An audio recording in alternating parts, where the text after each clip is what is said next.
Hello and welcome to this virtual session. We're glad you can join us today. Before we get started, there's a few housekeeping items we'd like to go over with you now. Firstly, you can resize the webinar windows to cater to your viewing preferences. You can maximize, minimize, and drag the windows to your preferred viewing size.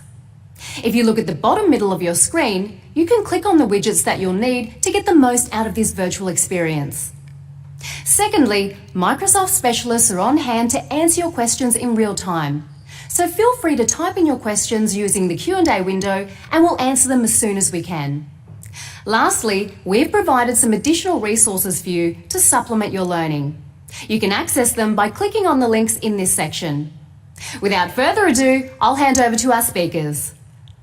Hi and welcome to this Azure Virtual Training Day where we're looking at implementing hybrid cloud. So this virtual training day is made up of 5 sessions that will occur across 2 separate sort of partitions.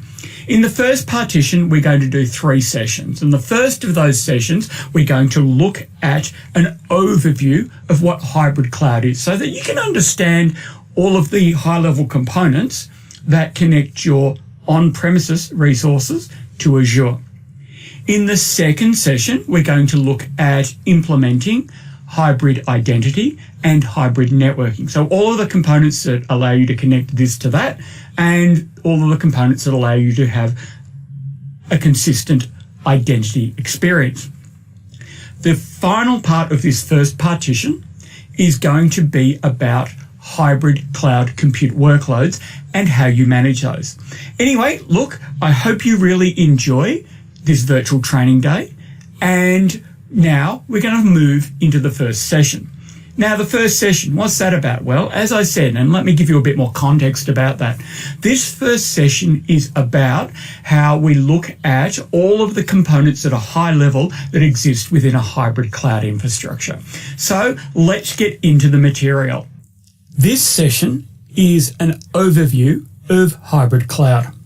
So the aim is to give you that general overview so that you have a map of the territory ahead of the things that we're going to cover in the next couple of modules.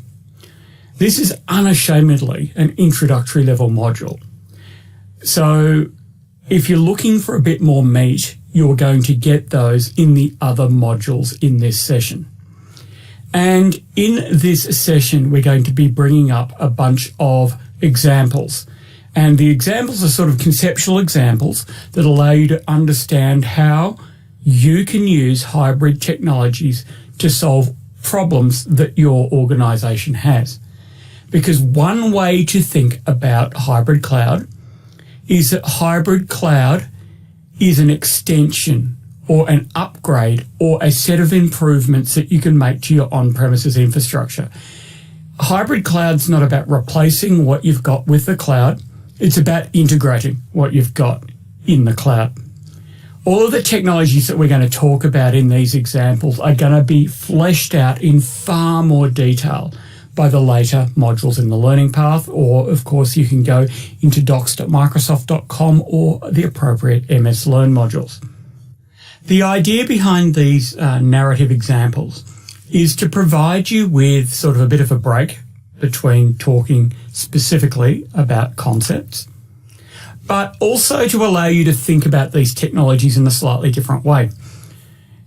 Rather than me just presenting on a technology and then giving you an example of the technology, the idea behind this presentation format is to give you an example of a problem and then how we can solve it with a specific technology. Because once you understand a problem that something solves, you understand the technology a lot better, rather than describing the technology, for example, going all the way into describing how a wrench works before talking about the need to tighten some nuts. Okay, all sessions in this learning path are going to use the Tailwind Traders fictional company. Now, you don't need to really know a lot about Tailwind Traders other than they've got a central office. And they've got branch offices, and those branch offices are spread across cities in multiple countries. Now, even though they're spread across multiple countries, they've got a single Active Directory domain services forest. and branch offices are connected to one another using a single hub and spoke topology, with the head office being the hub and VPNs and direct connections coming in from the spokes. Now, Tailwind Traders has been around a while. That means that they've got a substantial amount of resources on-prem. And they're not going to start, especially in these times, splurging cash on completely transitioning to the cloud. They're going to continue to require their on-prem Active Directory for the foreseeable future, and on-prem Active Directory should be the primary source of identity. What they're going to do, though, is that they're going to adopt technologies in the cloud where it makes sense, and they want to be able to connect to those technologies in the cloud in a hybrid fashion. So let's talk about the Tailwind Traders hybrid strategy. They're a multinational. They've got, let's say that they're in Australia and New Zealand and Singapore.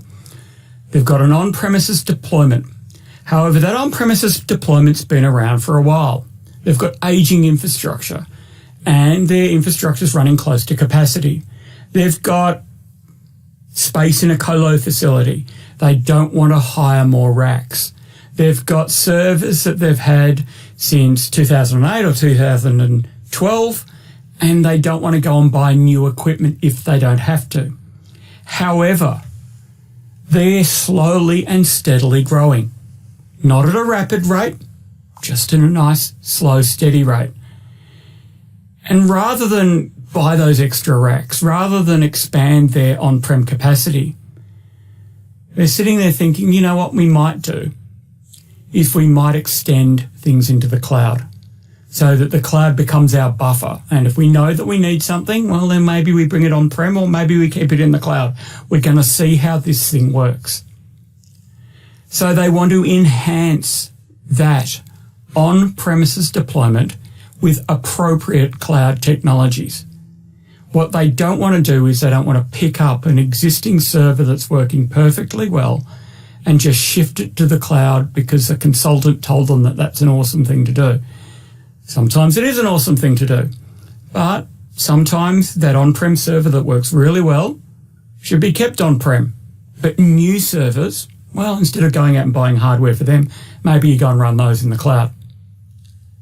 So, Tailwind Traders is really, and this is the core of this idea of hybrid, looking to achieve an optimal balance between their workloads, existing workloads hosted on-prem, and new workloads hosted in the clouds, or where it makes sense, moving a workload from on-prem to the cloud. In this session, we're going to cover the following topics. We're going to come up with a definition of hybrid cloud. And everybody's kind of got their own one, but we'll work with a functional definition here. We'll talk about a variety of hybrid cloud architectures. There are many, many, many ways to do hybrid cloud. There's certain ones that are reliable. There's certain ones that we know that work, and they've been codified as architectures. We'll talk about the elements that make up most hybrid clouds. We'll talk about the tools that you can use to manage and govern your hybrid cloud. We'll talk about some of the things that you need to think about if you've got data in the hybrid cloud. And we'll also hit some challenges and really reinforce that hybrid cloud or any adoption of technology isn't all upsides. There's other things that you need to consider. There's things that you need to be aware of. And sometimes in these sort of sessions that people can only give you the good bits and they won't say, well, here's some of the drawbacks as well. You've got to understand the balance that you're striving for. So, what is a hybrid cloud? For the perspective of Microsoft Azure, a hybrid cloud is a stable state. Not a transitional state, but a stable state where an organization will host some workloads on-prem and other workloads in Azure. So this is an important statement. We're not talking about hybrid as a transitional state. We're not saying that hybrid is the road that you're on between on-prem and the cloud. We're actually saying that hybrid cloud is a destination where you're getting the best of both worlds. In a hybrid cloud environment, you've got resources on-prem, and those resources on-prem are able to communicate securely and seamlessly with resources in the Azure cloud. So what that means is that the communication between the elements of this cloud, be it on-prem or be it in an Azure data center, have secure communication. It's not something where someone can easily go and intercept that communication or interrupt it or modify it. In a hybrid cloud, you have a consistent identity infrastructure for authentication and authorization. Now, what that means is it means that you're not using a separate set of accounts to authenticate against cloud resources compared to the accounts that you use to authenticate on-prem. Now, it might be that you have a single identity provider. Most likely, given that this is Microsoft, it's going to be something like Active Directory. But what you're not doing is you're not doing what used to happen at a place I worked in the 90s, where each system that the staff interacted with required a separate set of login credentials. And people had to keep notebooks around to look up what the credentials were for a particular system that they were interacting with. If they were enrolling students, they looked at one thing. If they were doing faculty finances, they were doing another one. In a hybrid cloud, you've got a consistent identity. If you need to authenticate against a web app on-prem, you use that identity. You use the same identity to authenticate against a database running in the cloud. Now, the other thing about a good hybrid cloud is that you've got a consistent set of tools that allow you to manage on-prem and cloud workloads and infrastructure. What does this mean? It means that, again, you don't need to pull out a different toolbox if your stuff's on-prem compared to the toolbox you pull out if your stuff's in the cloud. In the best of all worlds, you're using a single tool to manage workloads on-prem or in the cloud. And in the best of all worlds, you don't really need to know if the workload's on-prem or in the cloud. You're just using the tool to manage it wherever it is. Now, the other thing and the final thing in this particular definition of hybrid cloud, and there's other definitions out there. This isn't certainly something formalized by something like NIST. It's that you have a consistent set of technologies used to secure your on-prem and cloud resources. So just as I said, you don't have a different toolbox for managing on-prem as opposed to managing the cloud. You have a single toolbox in terms of your security tools to manage or to secure on-premises and cloud resources, that you can assess the security of your resources, or you can be alerted to infiltration or security misconfigurations using a single set of tools for on-prem and cloud, rather than, again, having to go, well, I need to know if there's a security alert. I'll look at my cloud security alerts and they're over in this box, and I'll look at my on-prem security alerts and they're over in that box. Okay, so now that we've got that definition out of the way, let's look at one of Tailwind Traders' challenges. So they've currently got Windows Server virtual machine workloads that are dependent on Active Directory domain services, which is fairly common. A lot of people obviously have AD and they've got Windows Server VMs.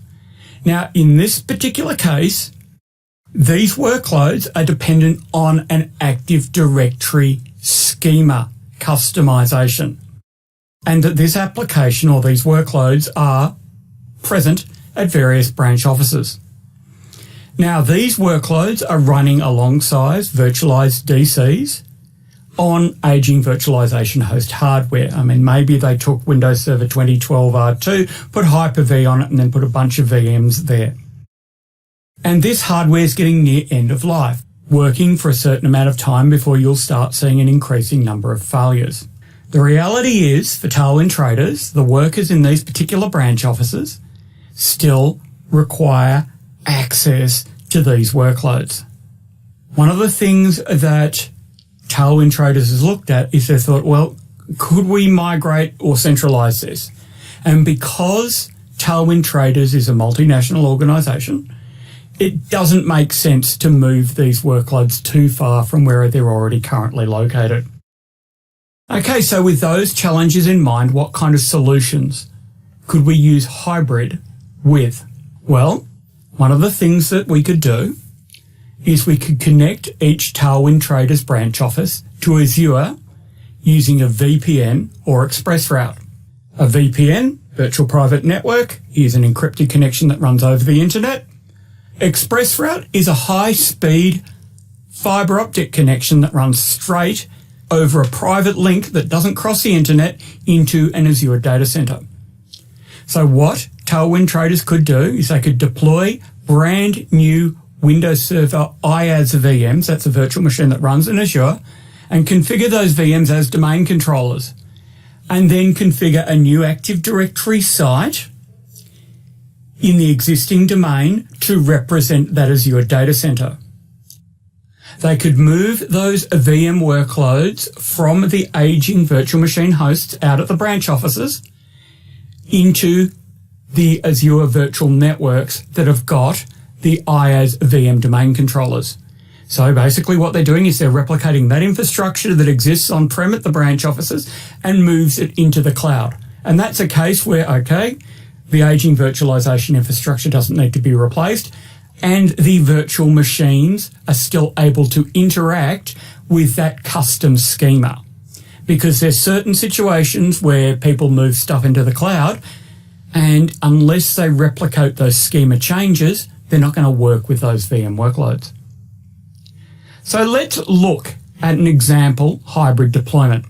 In this particular image, you can see that we've got the on-prem network, and we've got a connection to a gateway subnet, and on the on-prem network, we've got our Active Directory domain controllers, and that our on-prem network does have a perimeter network that's got a public IP address. Now, the gateway subnet runs through to the application subnet. There's a separate subnet on that virtual network that hosts the domain controllers. And those domain controllers are able to replicate and be part of the same domain or the same forest, depending on how you configure it, as the domain controllers on-prem. And if they're part of the same forest, they can have exactly the same custom schema extensions, just replicate as part of that forest. There's no need to come up with a separate infrastructure and then modify the structure of the schema in the cloud. Or at some point you could do that. It just depends. But that's one particular hybrid scenario or hybrid solution for that specific set of circumstances. And as we'll look at in future sessions, if, for example, those workloads did have an Active Directory dependency, but they didn't require the custom schema extensions, well then maybe another option would be appropriate. Maybe we could domain join them to an Azure Active Directory domain services domain, which allows you to virtualize domain controller as a service.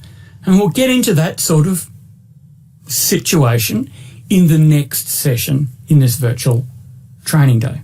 So let's talk about hybrid cloud architectures. Microsoft publishes and updates hybrid cloud architectures on docs.microsoft.com. To understand what a hybrid cloud architecture is, it's sort of a best practice solution for a specific problem that you might have. It gives you a reference way of solving the problem. It doesn't mean that's the only way of solving the problem, but what it does is it gives you a look. If you've got this particular scenario, this is how you can take an off-the-shelf solution and start to tinker with it by yourself. And in the slide is a screenshot of the hybrid cloud architectures page. Inclusive in the existing hybrid cloud architectures, and more are being added all the time, we have architectures such as how to manage configurations for Azure Arc-enabled servers, how to use Azure automation in a hybrid cloud environment, how you can use Azure file shares in a hybrid cloud environment, how to use Azure automation update management to manage your updates, how to use hybrid file services so that you've got file servers on-prem and in the cloud, how to use hybrid security monitoring with Azure Security Center and Azure Sentinel, how you can run containers in a hybrid environment, how you can extend on-premises Active Directory Federation services through to Azure, how you can manage hybrid cloud workloads using Windows Admin Center, that is, manage your workloads on-prem and in the cloud, how you can implement a hub-spoke network topology with the cloud, given your existing network infrastructure, how you can use Azure Arc hybrid management and deployment for your Kubernetes clusters, how you can connect an on-prem network to Azure, that one's obviously a fairly basic and straightforward one, how you can scale your on-prem workloads into the cloud, how you can integrate your on-premises AD domains with Azure Active Directory, and how you can configure Active Directory domain services resource forests, that is, where they host resources, not accounts, in Azure. Okay, so let's get on to the next challenge. And in this challenge, when we're thinking about how hybrid works, we're looking at web applications. So Tailwind Traders has branch office perimeter networks that host web applications in multiple countries that they wish to decommission. Now, I'm sure you're aware of this, but if you've kind of forgotten how this works, basically a lot of organizations have got perimeter networks, sometimes called DMZs, that sit there and they host web applications, and people connect over the internet to those web applications, and the web applications do something related to the business. Now, perimeter networks are expensive to maintain, not just because of the equipment, but the moment you basically in some way allow inbound traffic to your network, even if it's sitting on a perimeter network, you've got a whole lot of questions and you've got a whole lot of decisions that you need to make about security.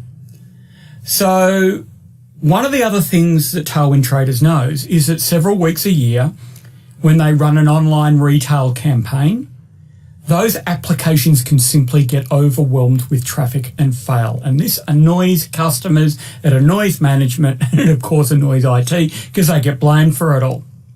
So one of the things that Tailwind Traders wants to do is they want to make sure that during those periods where they're going to be hit by massive traffic, they can cope with it. But what they don't want to do is they don't want to go and put in place massive infrastructure to deal with something that's only a problem less than 5% of the year. The other thing that they want to do is they want to put in OWASP filtering and distributed denial of service protection for their web apps. And they don't want to be sitting there managing complex perimeter network firewall systems. One of the things that they've learned is that occasionally people would run denial of service attacks against their applications during one of these retail campaigns, which meant that the websites went down faster. So what can they do about that? Well, solutions exist within hybrid. What Tailwind Traders can do is that they can move all of those perimeter network web applications and host them on networks in Azure. In fact, Azure and the cloud is really well suited to the migration of perimeter network applications.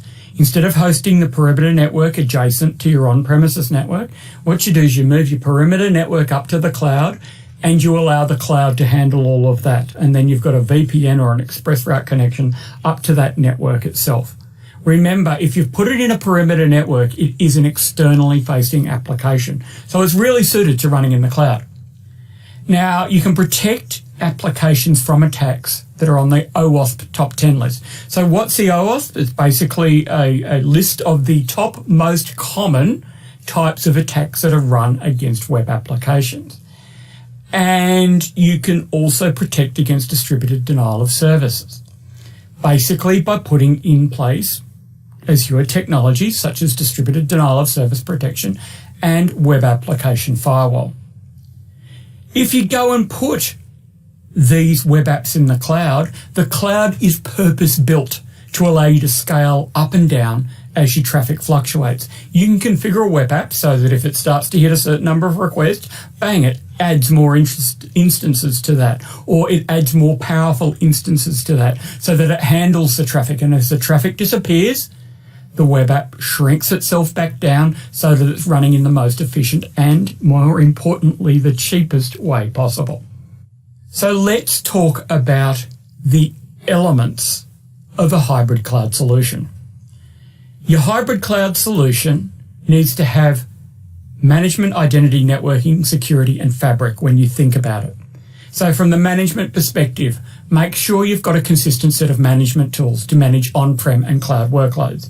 Now, when we're talking about Windows Server heterogeneous networks, that is, that you might have some Linux there, you'll have already figured out a way to manage your Windows Server and your Linux workloads on-prem. What you don't want to have to do is pick up a third set of tools to manage your workloads in the cloud. What you want to do is you want to use the same set of tools to manage your workloads on-prem and in the cloud. So with Windows Server, you can use Windows Admin Center to actually manage on-prem and Azure workloads. You can use Azure Arc to manage the configuration of all your Windows servers and your Linux servers on-prem or in the cloud. For identity, you want to use a single identity provider for authentication and authorization. Now, that might be straightforward, bog standard Active Directory that you run on-prem, or you might move everything to Azure Active Directory. If you've got Office 365, you're already using Azure Active Directory, because what's happening is that you've already got identity synchronization where people are logging in to Office 365 using their on-prem accounts that are replicated up from your on-prem domain controllers. Your networking needs to be secure and reliable. You need to have a way of making sure that you can connect your on-prem network to Azure. What you don't want to do is you don't want to have everything on your on-prem network initiating its own independent connection through to the cloud. You want to set up a secure pipe, be that an express route connection or a VPN connection, to allow that communication to occur. And it needs to be reliable. So you need something that's actually supported by the cloud provider.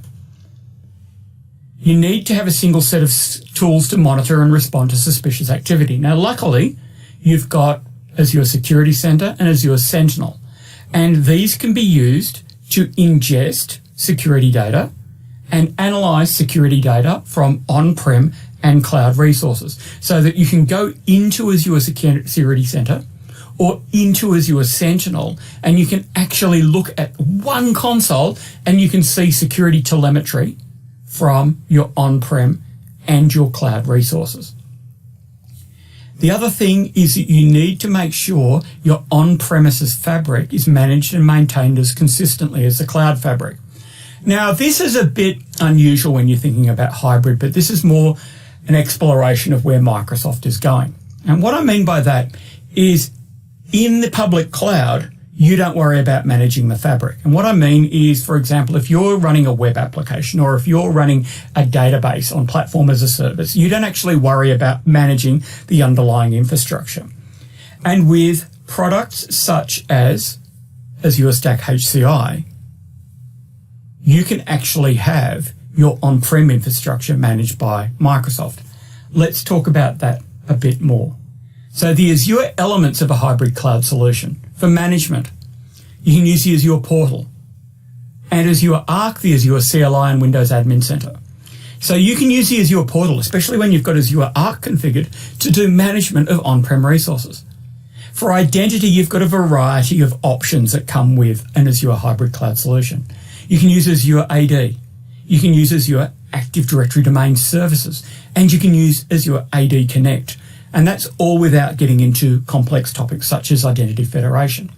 For networking, you've got Azure VPN and Azure ExpressRoute as the products that you use to connect your on-premises resources to Azure. What you don't need to do is you don't need to go, wow, how am I going to connect my on-prem to the cloud? I know what I'll do. I'll spin up my own VPN appliance in the cloud, and I'll spin up a VPN appliance on-prem and I'll connect them that way. No, well, we've got VPN as a service with Azure. So you're just connecting into that VPN as a service.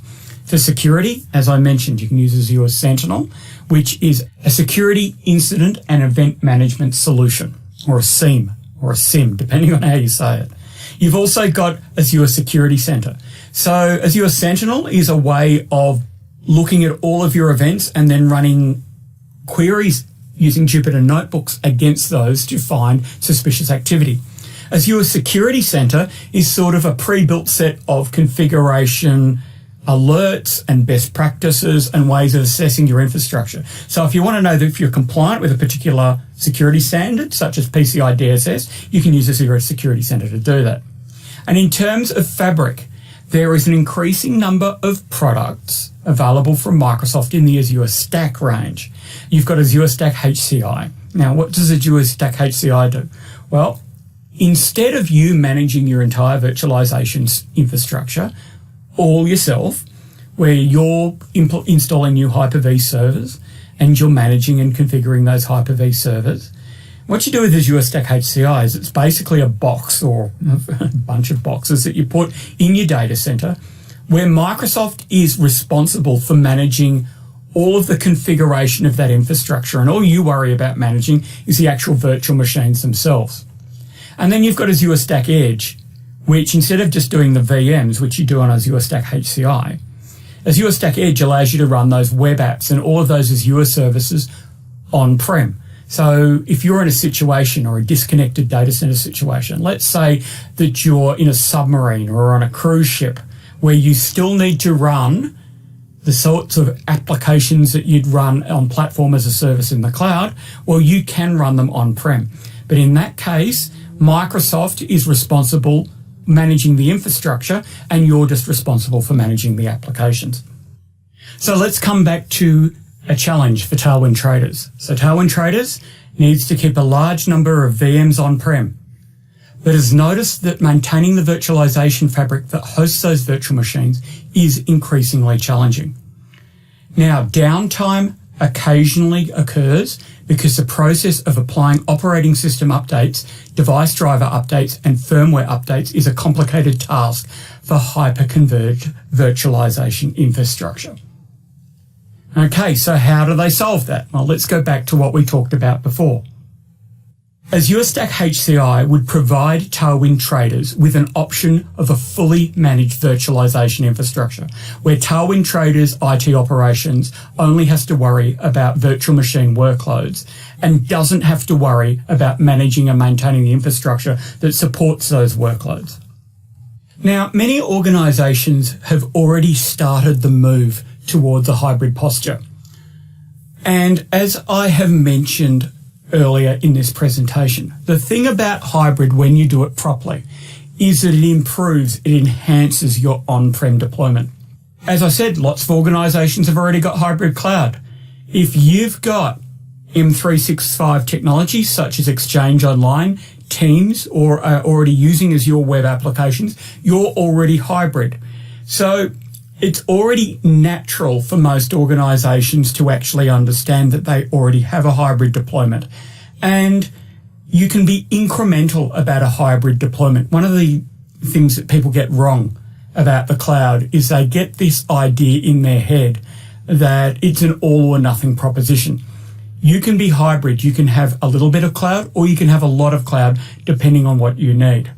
What your organization should always do is choose the appropriate cloud technologies that are going to make your organization successful while still keeping those things on premises that you need to keep on premises. So another challenge. Now, Tailwind traders looked at their infrastructure and they did an audit of their Windows Server and Linux workloads, both on-prem and in the cloud, and found that 30% didn't have the most recent software updates installed. Because Tailwind Traders has multiple branch offices spread across multiple geographies, it can be very difficult to make sure that absolutely everything is kept up to date. It depends who owns the workload. Sometimes in organisations that are very geographically dispersed, you get some workloads that are absolutely kept up to date, and other workloads that are basically left without being patched. I can't tell you how many organisations I've gone into where the first thing I do is just check, have you got software updates done? And it's usually not just 30% of server workloads that don't have the most recent updates installed. So one way of Tailwind Traders addressing this problem, a hybrid way of Tailwind Traders addressing this problem, is using Azure Automation Update Management. And this is another way of thinking about how the cloud or how the hybrid cloud can work in your environment. Because in a hybrid solution, what you can do is you can have your management layer that does all of your monitoring running in the cloud, and you can keep all of your workloads still on-prem. With Azure Automation Update Management, as you can see in this image, you can have Linux and Windows workloads on-prem, as well as workloads running in the cloud, and that you can have one pane of glass, which just basically means one console, to manage updates and compliance for all of those operating systems. So looking at Tailwind Traders' next challenge. As with all of us, they've got to make sure that they're compliant with particular standards. And recently they took a long time and a lot of money auditing their configuration of their Windows Server and their Linux workloads to determine if they had drifted from a baseline security configuration that ensured that they were compliant with a bunch of standards such as ISO 27001 or PCI DSS 3.2.1. So how can hybrid cloud help with this? The hybrid solution for this problem is that by using Azure Arc, by using Azure Policy, by using Azure Security Center, Tailwind Traders is able to basically perform an audit on the configuration of workloads and determine whether or not they are compliant with a particular set of security standards. They can then remediate those workloads and ensure that they are compliant. So it's possible in a hybrid cloud scenario to centrally assess the compliance of your workloads. That's something, of course, you can do on-prem, but again, it comes back to this idea of when you adopt a hybrid cloud, that you sort of sit there and you go, you know what we can do? We can actually have our management layer in the cloud where we go and assess all of our workloads, and then we go in and drill down and fix those non-compliant workloads. Now, in terms of hybrid cloud management and governance, Azure Arc and Azure Policy can be used to ensure your hybrid workloads are configured in a specific manner. For example, in a later session, you will see how it's possible to use Azure Arc and Azure Policy to determine whether or not Windows Server VMs are configured to automatically update their anti-malware definitions. You can use role-based access control in a hybrid environment to ensure that only authorized users are able to perform specific administrative actions. Role-based access control is assigning permissions to a specific scope. And in a hybrid environment, you can be very detailed about your scope. You can put your scope as an individual virtual machine or all virtual machines that are running in your environment. Or you can do it to a group of virtual machines or to an app or a group of apps or so on and so forth. Tagging you can use to find workloads related to a specific project. One of the other great advantages of a hybrid cloud is it allows you to simply organize all of your workloads a lot easier. If you've just got an on-prem environment where you've got virtual machines sitting on hypervisors every which way and every which branch office that you've got, it can be very difficult to work out who those workloads belong to. In fact, there has been research that's done that suggests that up to 30% of virtual machines that are running in the world are actually zombie workloads. That is, that they're workloads that don't belong to anybody, that they were spun up and forgotten about. Tagging's really great, and through Azure, by integrating it with Azure Arc in your hybrid environment, you can start to apply tags to all of your workloads, both on-prem and in the cloud, so that you can do a quick search to find where a particular workload works. Now, there's other products that do this, but this is another way that hybrid can make your on-premises infrastructure better. Okay, so another challenge for Tailwind traders. like everybody, they've got file servers. In fact, file servers are the most common type of server in the world. And file servers have a problem. People keep creating new files and they very rarely delete old ones, which means file servers tend to run out of space. And what we all do as IT pros, as administrators, is often we sit there and you go, well, file servers run out of space again. What are we going to do? We need to go and muck out. We need to go and remove old files and put them into long-term storage and just hope that no one's going to ask for those files at some point in future. Because occasionally you get someone saying, oh, look, I left a particular file in a particular directory 3 years ago and I can't find it. Can you go and find that for me because we need it for this new project? File share replication also can cause a lot of problems. Anybody that's implemented DFS on their WAN has found that certain branch offices don't get updated, that there's conflicts, and there's always a whole lot of problems. Well, there is a solution within a hybrid environment, and that's called Azure File Sync.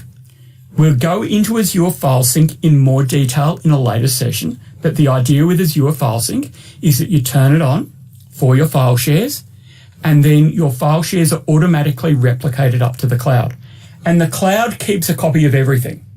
But it's a bit like OneDrive, where with OneDrive you can basically have you can say keep this in the cloud, and all it does on-prem is put a little placeholder, and then when you click on the placeholder, it replicates it down from the cloud. Well, if your file sync's sort of like that, and instead of it being like OneDrive, which is just for your client, Azure File Sync works for your server.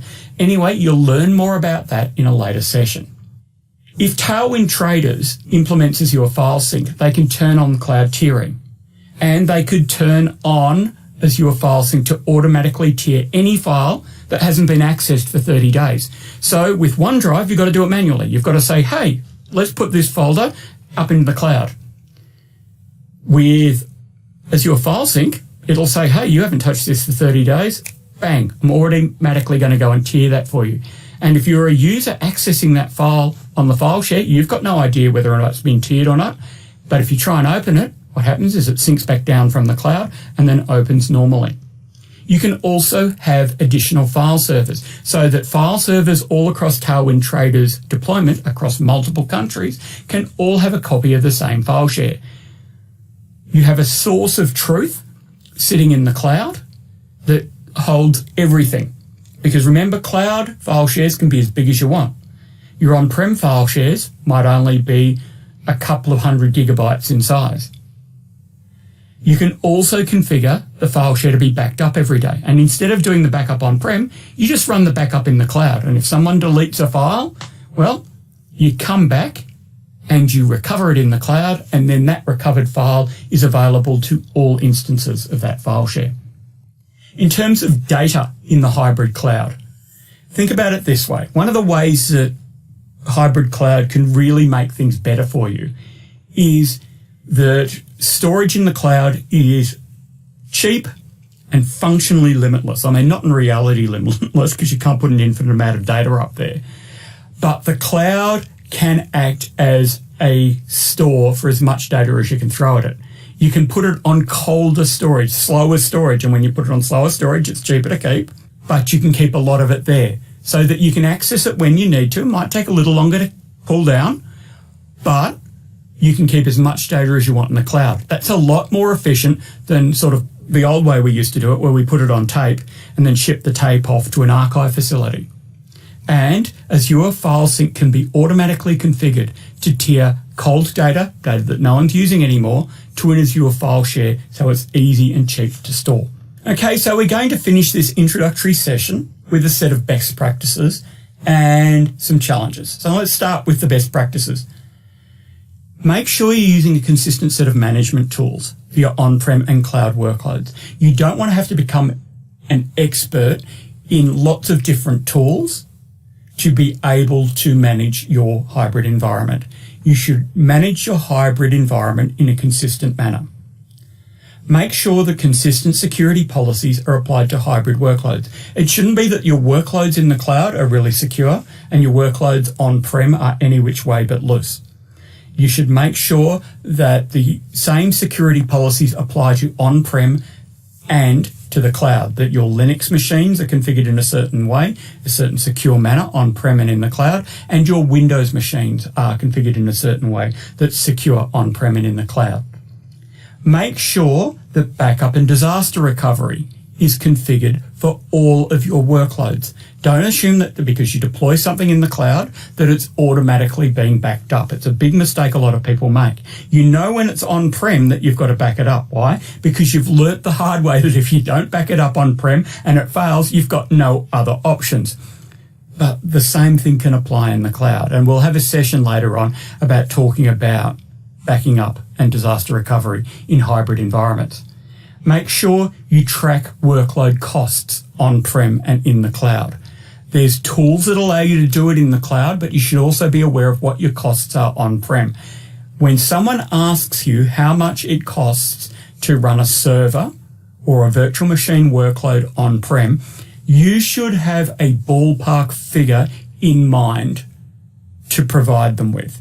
You just can't shrug your shoulders and say, I don't know, because then someone will come back and say, well, let's move everything to the cloud, because if you don't know how much it costs on-prem, maybe it's cheaper in the cloud. And maybe it is, but maybe it's not. You need to know how expensive it is to run things on-prem so that you can make a comparison as to how expensive it is to run things in the cloud. Finally, there are some challenges that come with running a hybrid cloud. When adopting a hybrid cloud, make sure that the environment doesn't become so complicated that you can't manage it. There's a thing called cloud sprawl. That is that people get to the cloud and suddenly they can find that they can deploy as much stuff as they want. And that's great until you need to keep track of it all. So you make sure that you limit what can be deployed so that you can maintain it, you can manage it, and you've got a good map of what you've actually got. Make sure that workloads are going to be hosted in the appropriate location from the perspective of cost, governance, and compliance. Don't be like some people who decide, oh, you know what, I'm going to go and put that data in that VM, and I'm going to run that VM in that data center overseas, only to find out that the data within that virtual machine is only allowed to be kept within the country, and that by moving it to a virtual machine that's hosted in the cloud in a data center overseas, you've actually broken some local laws. Now, the other thing to keep in mind, and this is very important when people talk about how moving to the cloud makes things cheaper if you do certain things. Migrating a virtual machine is only the first step in migrating a workload to the cloud, and we do have a completely separate virtual training day on cloud migration. It is eventually necessary to migrate the application to a platform as a service to take full advantage of what the cloud offers. That means instead of running a monolithic application sitting in a VM, you eventually want to get to the stage where it's running as an Azure web app or as a container or as a set of functions or serverless. Anyway, thank you very much for your attention. Okay, in that session, we went through an overview of how hybrid cloud works. We're going to take a break for 10 minutes, and then we're going to get into how hybrid network infrastructure and identity works. Hope to see you there.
Welcome back from the break. In this next module, you'll learn about identity and network architectures in a hybrid environment. This is important for ensuring that network traffic between on-premises and cloud workloads takes an optimal path and avoids the public internet when required. We'll also explore how to simplify your network traffic between different office locations. And finally, you'll learn about the options for using your on-premises Active Directory identity platform to allow access to resources and workloads inside Microsoft Azure. Let's get started. Welcome to Hybrid Cloud Identity and Networking. My name is Sonia Cuff and I'm a Senior Cloud Advocate at Microsoft. In this session, I'll explain how an organization can configure both the networking and the identity components of their hybrid deployment. All of the sessions in this learning path use Tailwind Traders as our fictional customer. This company has a central office and branch offices spread across cities in multiple geographies. Now they use a single Active Directory forest and their branch offices are connected to one another using a basic hub and spoke topology, with the head office being the hub. There are some occasional direct connections via VPN between specific branches, but these have been deployed over time on a bit of an ad hoc basis. And the exact configuration of this whole networking topology isn't really precisely documented. Tailwind Traders will continue to deploy a substantial amount of resources on premises. They have business requirements for keeping some data on-prem, but they'll also continue to grow with their Azure deployment and moving some workloads or maybe even adding some new ones inside the cloud.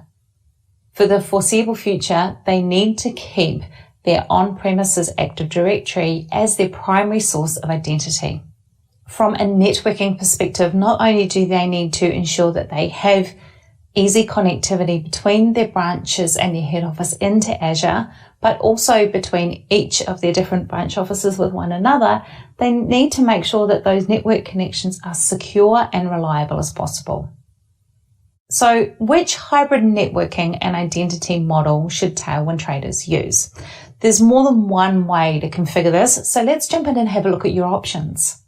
First, it's important to start with a list of the business requirements. So the questions Tailwind Traders need to answer include things like how do they connect their branch offices to resources and workloads in Azure without making those cloud resources available to the public internet. So even though they're in Azure, we don't want anyone on the internet to be able to connect to those cloud workloads. How does Tailwind Traders ensure that network traffic from their specific branch offices to specific workloads and resources in Azure doesn't cross the public internet? So as well as not having those resources open to the internet, they don't want their own network traffic from their branches into Azure to go anywhere near the public internet either. And that's a specific requirement at some of their branch locations. Next, how can Tailwind Traders simplify its network topology when routing traffic between its branch offices?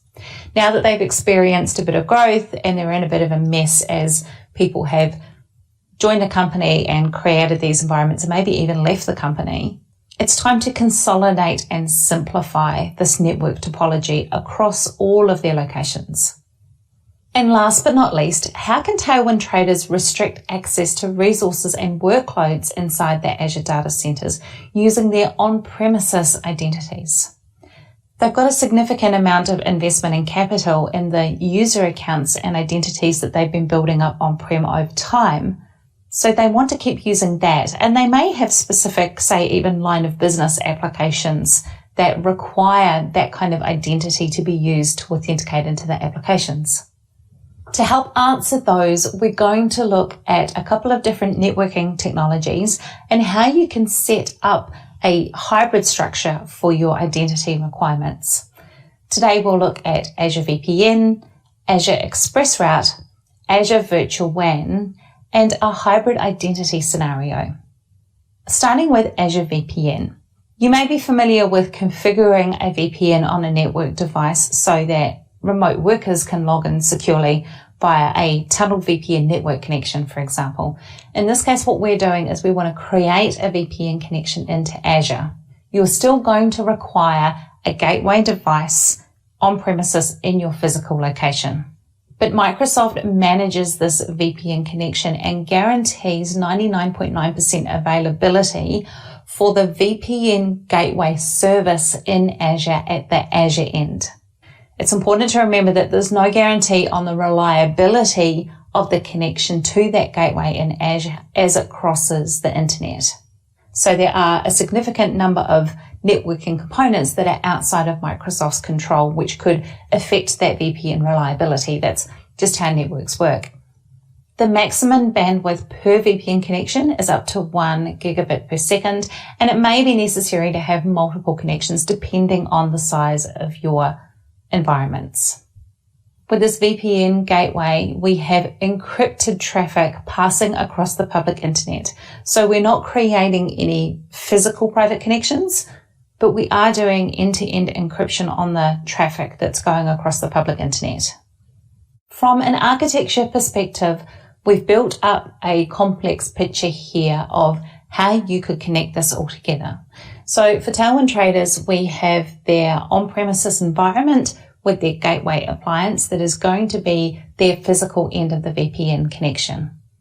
Over in Azure, we create an Azure virtual network that has different subnets in it. And so we have a gateway subnet, and that's where the Azure end of that VPN connection sits. Inside our gateway subnet, we have our VPN gateway. Now within that Azure virtual network, we can also create different subnets with network security groups that manage traffic into things like individual virtual machines, or contain things like Azure Bastion for secure remote connectivity to a VM without needing an RDP port open. Now Tailwind traders also have an Azure Stack implementation. So they have a virtual network for Azure Stack with a VPN gateway that passes through public virtual IP addresses and connects through to those same resources that they have in Azure, those virtual machines. So when we're talking about an Azure VPN gateway, it includes the following pieces. We have that virtual network gateway that sits inside Azure, which is a virtual VPN appliance for the virtual network. And this is what routes the encrypted traffic from the on-premises network into the Azure virtual network. Then we have the local network gateway. So that's your on-prem VPN appliance from whichever vendor you choose. And that routes the traffic from the on-prem network into Azure. Now between these two, we have the connection itself. And the connection is configured with different properties like the connection type and a key that is shared with the on-premises VPN appliance for doing the encryption of that traffic. It's important to make sure that your local network gateway supports the connection type that you've configured. And finally, the gateway subnet. So that was the special subnet inside our Azure virtual network that hosts that Azure VPN gateway. Let's look at that a little bit more. The Azure VPN gateway subnets host the IP addresses that the virtual network gateway virtual machines and services use. So we want to protect this subnet. We don't want to deploy any other workloads into this gateway subnet, and we have to name it gateway subnet, all one word, for it to function as this VPN gateway. It's recommended that we use a /26, 27 or 28 subnet, and that we don't apply a network security group to this gateway subnet. Next, I'll show you a demo of how we can configure this through the Azure portal and add an Azure VPN. But it is possible to create this gateway subnet through PowerShell with the PowerShell command add-az virtual network subnet config, where we give it that gateway subnet name and the address range. You've learned about the different components of an Azure VPN, so let's go and see what it's like to go into Azure and create one of these. In this demo, we'll look at how to configure a VPN to Azure using the built-in functionality on Windows Server. We've got a Windows Server here, computer name Hybrid Melbourne WAC. So this is a Windows Admin Center instance that we've created on one of our Windows servers. We need to start by connecting this to Azure. So under Azure Hybrid Services, we want to register this instance of Windows Admin Center. It assumes we already have an Azure account, or if we don't, we could click on the link to create one. And it gives us a code to go and copy and a website to paste that copy code into. So we'll add that in and then sign into our Azure account. We can verify which Azure Active Directory tenancy we're connecting to, and it will create a special Azure Active Directory application to allow us to interact with Azure Active Directory. We need to now sign into Azure with an account that has permission to register an application within that Azure Active Directory instance. Once we accept that, now this Windows Admin Center instance is registered within Azure. Inside the Azure portal, I'm going to a virtual network that I've already configured, and I want to add a gateway subnet to that virtual network. This will be what our VPN connection connects to. I'll give it a subnet address range of 172.16.1.0 with a /24. So that gives me 251 possible IP addresses that I can use within this subnet because Azure reserves 5 of them for its use. Don't need to change anything else, and we'll just get that gateway subnet added. So back in our Windows Admin Center, when we go down to Networks, we want to add an Azure Network Adapter. It's picked up the subscription from my logged in user.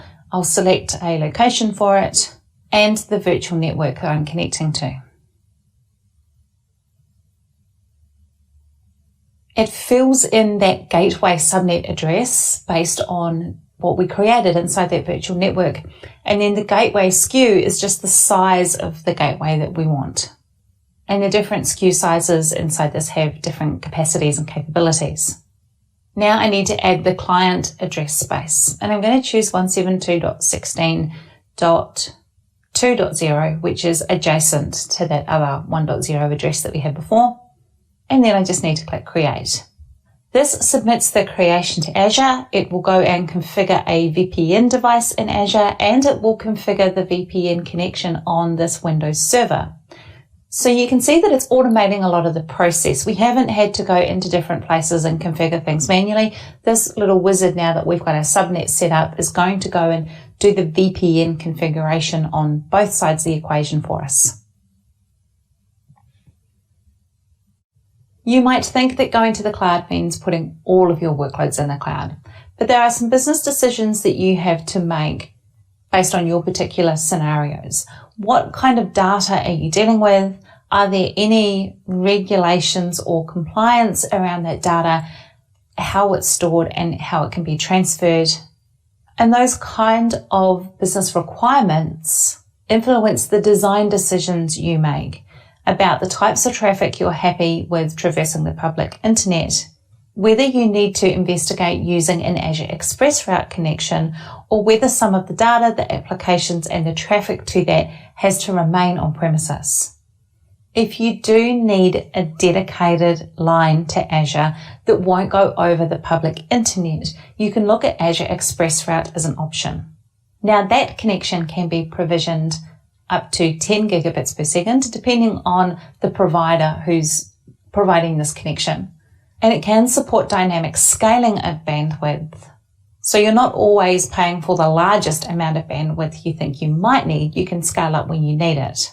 Now, again, this does depend on the capabilities offered by the Express Route provider in your local area. But the key point is that this traffic between you and Azure via this Express Route connection will not pass across the public internet. And because of that, you get this benefit of a 99.9% availability service level agreement of this entire connection. Remember, that's different to the VPN, where Microsoft was only guaranteeing their VPN gateway at their end. That all sounds pretty good, But there are a few considerations with Azure ExpressRoute. For one, it's not available in all locations, so you're more likely to find it in some of the major cities, for example. The architecture itself can be quite complex to configure, and you do have to deal with a third-party connectivity provider. So they are the ones who are provisioning this network for you to use. You also need some pretty high bandwidth networking equipment on your on-premises sites. I did warn you that the ExpressRoute architecture was a little bit more complicated, so let's break it down. To start with, we have our on-premises network. So that's just your standard office location with your VPN appliance as your gateway. Then you have the ExpressRoute circuit itself. So this is provisioned by your provider, and it's a layer 2 or layer 3 network circuit. It joins your on-prem network with Azure through the edge routers. And those edge routers are hardware that is provided by and managed by the connectivity provider. So you have local edge routers on the on-premises side of your network. And then you have the Microsoft edge routers, 2 routers in an active, highly available configuration. You've then got your Azure Virtual Network, and we have a gateway subnet again, but this time instead of having a VPN gateway, we've got our ExpressRoute gateway connection in that gateway subnet. And then different network subnets for your web application and those virtual machines, business applications, for example, and your data storage that are individually protected by network security groups. One of the challenges around a hybrid network deployment will be determining how to route traffic between offices and whether or not each office requires its own independent VPN or ExpressRoute connection into Azure. So this leads us in to look at Azure Virtual WAN, which might solve both problems. So Tailwind Traders needs to ask whether their on-premises offices are in multiple regions. Have they deployed resources into multiple Azure regions? Whether each on-prem site should have individual connectivity to Azure, and whether or not those sites need VPN or ExpressRoute connections into each Azure region. You can start to see how all of these different questions and challenges and individual business requirements help you formulate the decisions you make about how this hybrid network topology is going to be configured. With Azure Virtual WAN, we can provide connectivity between 2 of your different physical on-prem branches through Azure itself. This gives us an automatic site-to-site configuration and connectivity between these on-prem sites and an Azure hub. In essence, it gives us an automated spoke setup and configuration when we step through the processes, and a built-in Azure dashboard to give us some troubleshooting insights and view our connectivity on a larger scale. It's important to know with Azure Virtual WAN, you can have up to 1,000 connections per virtual hub, but each connection has 2 tunnels in an active configuration. So it has 2 network tunnels going all the time that your traffic is going to be split between, giving us a level of redundancy, but it means that we don't have a secondary connection that's sitting there dormant, not being used. Also, our on-premises VPN devices can connect to multiple Azure Virtual WAN hubs. We take a look at the Azure Virtual WAN architecture. You can see that we've got the virtual WAN inside Azure, in essence being our hub and our hub and spoke topology. And our spokes can be anything from our physical on-premises branches through site-to-site connection. Those branches could be connected via ExpressRoute, and we could also have remote users with individual connections from their devices in a point-to-site VPN configuration. Through those, we also connect to our different virtual networks inside Azure, and then all of these different endpoints can communicate with each other. It's time for another demo, so let's jump into the Azure portal and look at how to set up an Azure Virtual WAN. Instead of using a traditional network hub and spoke topology, we're going to use VPN connections from each of our branch site offices into Azure, and then we use Azure as the backbone to connect those sites to each other. This removes the reliance on your one hub site, because if that goes down, it could potentially take down communications from your branch sites to each other. Inside the Azure portal, we'll start in the marketplace and search for Virtual WAN. So it's Microsoft's virtual WAN offering here that we need to go and create. This becomes the container for all of our network connections. Now we have the standard options here when you're creating any resource in Azure, including which subscription they're being placed in, which resource group, and I've got one I've already created, and then the location of that resource group. So we'll go and change that one to East US. I'm going to give it a name.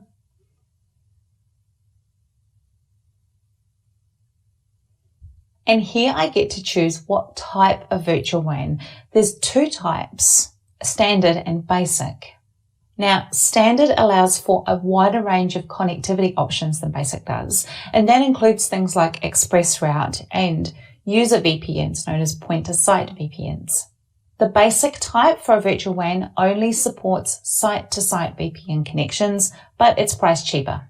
We'll leave it as standard for the demo. It'll validate against any Azure policies, and it will go and create that virtual WAN resource for us. Now, I've sped that up. It might not take quite so quickly, but I figured you didn't want to sit and wait for it to complete. Inside the virtual WAN itself, we'll start by creating a virtual hub. So this is your Microsoft managed virtual network, and it contains various service endpoints to allow connectivity. Just note that you can only have one of these hubs per Azure region. With this network topology, your site-to-site connections come into this hub, not into VPN gateways on any individual Azure virtual networks where you have your resources. Again, because we're creating a new Azure resource, we get to pick things like the region. It's given us a default subscription and resource group that we were already in for the virtual WAN. And then we get to put in the particular endpoint connection types that we need. So we'll start with a site-to-site VPN gateway. This allows your hub to have your site-based VPN connections coming into it. And when we create this site-to-site VPN gateway, it's going to ask us for the gateway scale units. Now, this is the maximum total throughput of this VPN gateway. And it always gives us 2 instances for redundancy, but here we've got a maximum of 500 megabits per second of throughput. So you just need to work out this number based on the number of branch sites that you have and their maximum throughputs. For this demo, we're not going to create point-to-site or ExpressRoute connections, and we don't need to tag it, so we'll go ahead and create it. Again, it'll validate against Azure policy, and there is a warning down the bottom to say that this will take half an hour. I'll speed that up for you so you don't have to wait.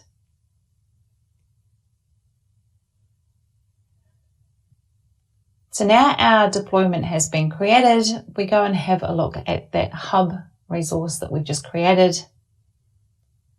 And then we can go back to our virtual WAN and we can see this alpha hub listed. Once we have our hub, we're going to create a VPN site connection. This is the Azure side of the site-to-site connection from one of your branch offices.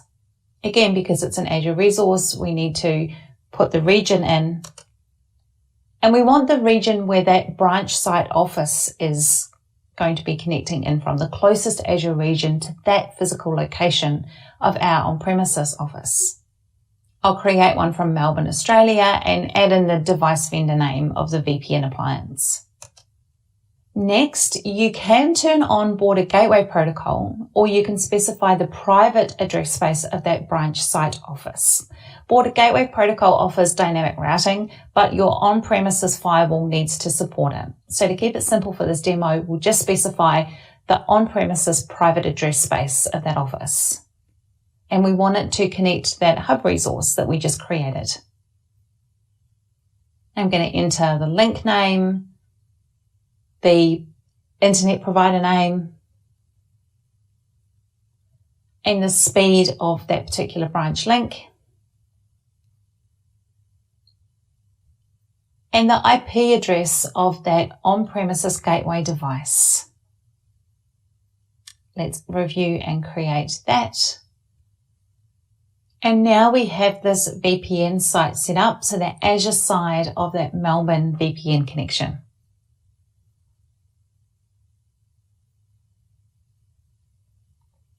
And I can go into Melbourne now And under these VPN site-to-site connections, I could download the VPN config if I wanted to then go and set up the VPN gateway on premises. I'm going to go and set up a second site though. So let's get Sydney connected in. Again, putting in the name and the vendor of the firewall appliance that's there, creating an address space for it, and connecting it to that same Alpha hub that Melbourne is connected to. We'll put in a link name, the provider name, the speed and IP address of that device in Sydney, and go ahead and create that resource. So now we've got a second site in here, and we can see all the details of that. And if we go back under our virtual WAN and look at our VPN sites, again, we can download the VPN config. So that's going to give us all the information for configuring the on-premises side of these firewalls. In JSON format, you can see that it's got all the information in there about the VPN connections that we need to configure on those devices.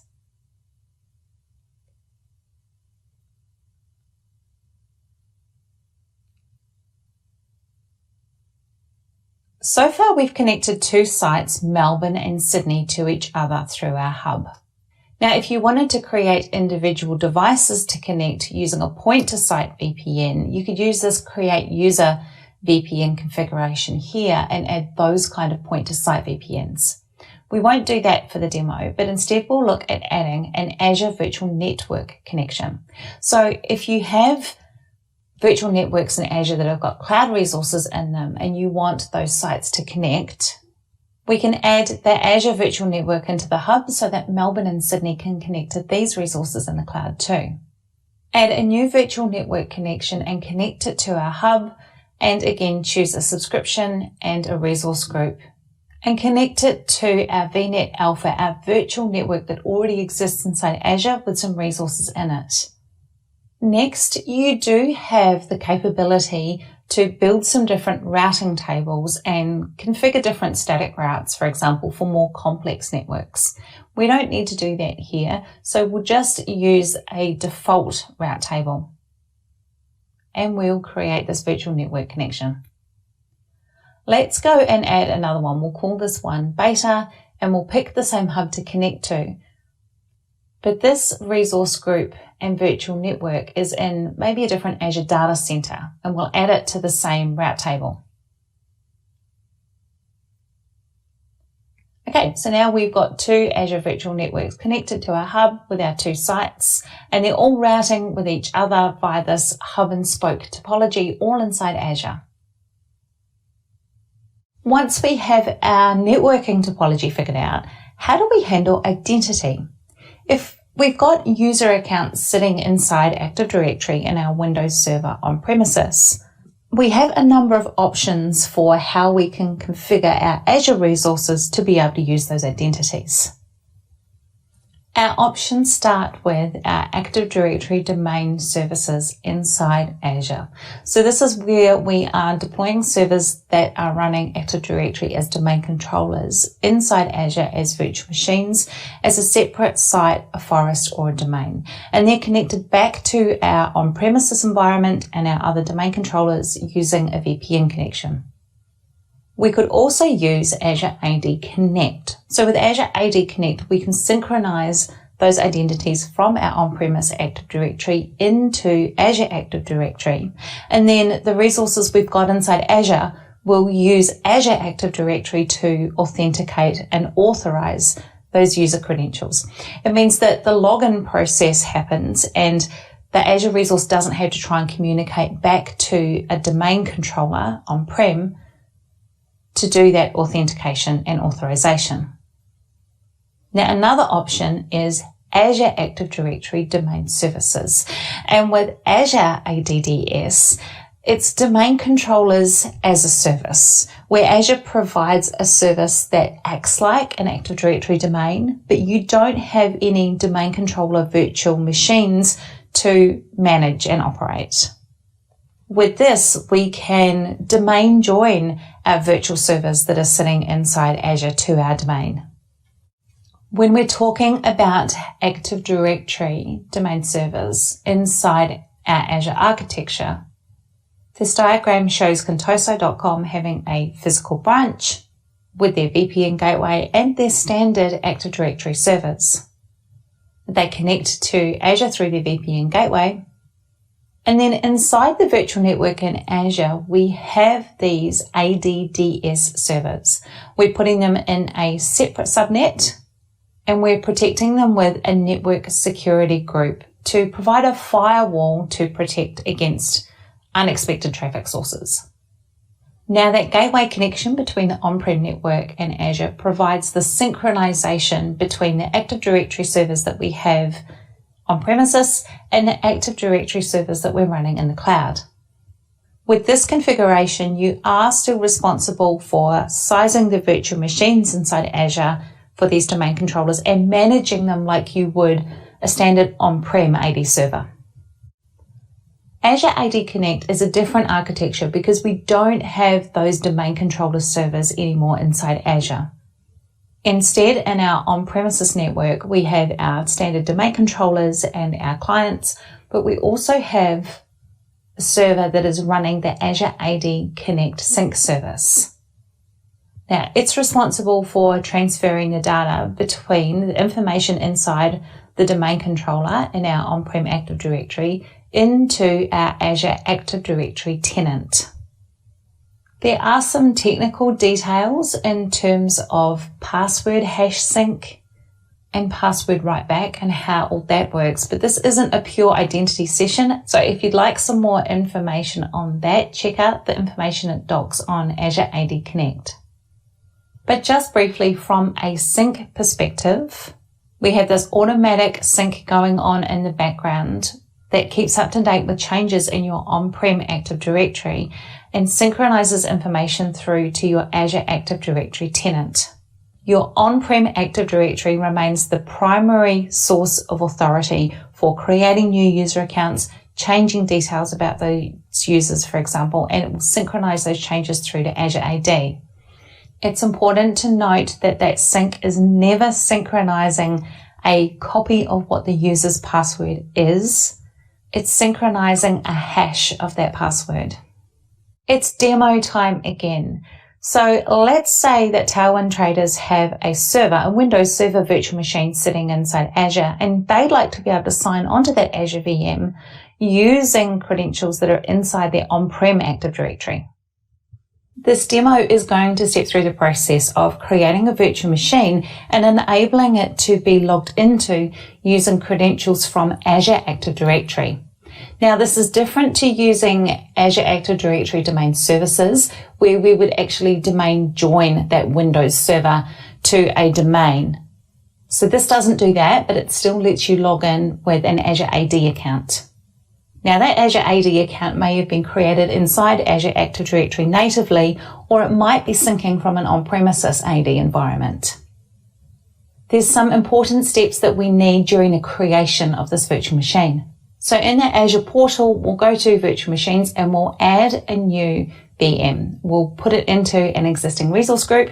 So we have one here called Hybrid VM, and I'll give it a name of Server 02. Now, like any VM, we have to pick a region, but the interesting thing here is which particular operating system that we're going to use. It's important to note that there are only two types of operating systems that this particular scenario will work with, one of them being Windows Server 2019. So it has to be a minimum of that Server 2019 version, or it also works if you're creating a Windows 10 VM. We'll leave the defaults here for size and we'll create an administrator account. Remember, with Azure, you can't use administrator as the username, so we'll call it Prime. And of course, we have to put in a complex password and verify it. Now, I'm going to leave port 3389 open. And bonus points if you gasped a little here. It's not a recommended configuration to leave 3389 open on your servers, and you should be restricting network access to that port or leaving that port closed and using something like Azure Bastion for a secure connection. But that's kind of outside the scope of this demo. For now, just to make it easier to connect via RDP to show you some capabilities, we are going to see a few warnings from Microsoft to remind us that opening up port 3389 on this server to the entire internet is probably not the best idea. Then we'll step through the disks and the networking. There's nothing in particular we need to change here, so we'll just leave this at the defaults. And here again for the virtual network and all of these network settings, again, 3389, yes we know, we'll leave it on for this demo. The management tab is where we need to change some settings, and we need to change them when we create this virtual machine. The management tab is where we need to change some settings.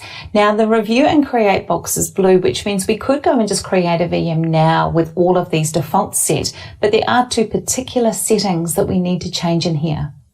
If we scroll down first to identity, we need to turn system assigned managed identity on. This provides an identity for this Azure resource, our virtual machine, inside Azure AD, and it can use that identity to obtain Azure Active Directory tokens. And we also need to turn on login with AAD credentials. I'm going to turn off auto shutdown because I don't want this computer to turn off, and I can leave the rest as the defaults. Finally, in advanced, there's no specific extensions or anything that we need to install, and I'm not going to bother tagging this demo machine.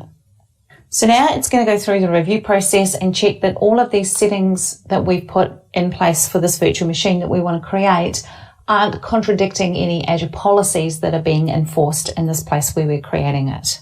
And when that validation has passed, we'll go ahead and create this virtual machine. So it'll go through and create all the required resources for that VM. And then we can go back to our virtual machines pane, and we should see this virtual machine has been created and it's running. Now let's go take a look at Azure Active Directory. You can see I've got a big list of users here.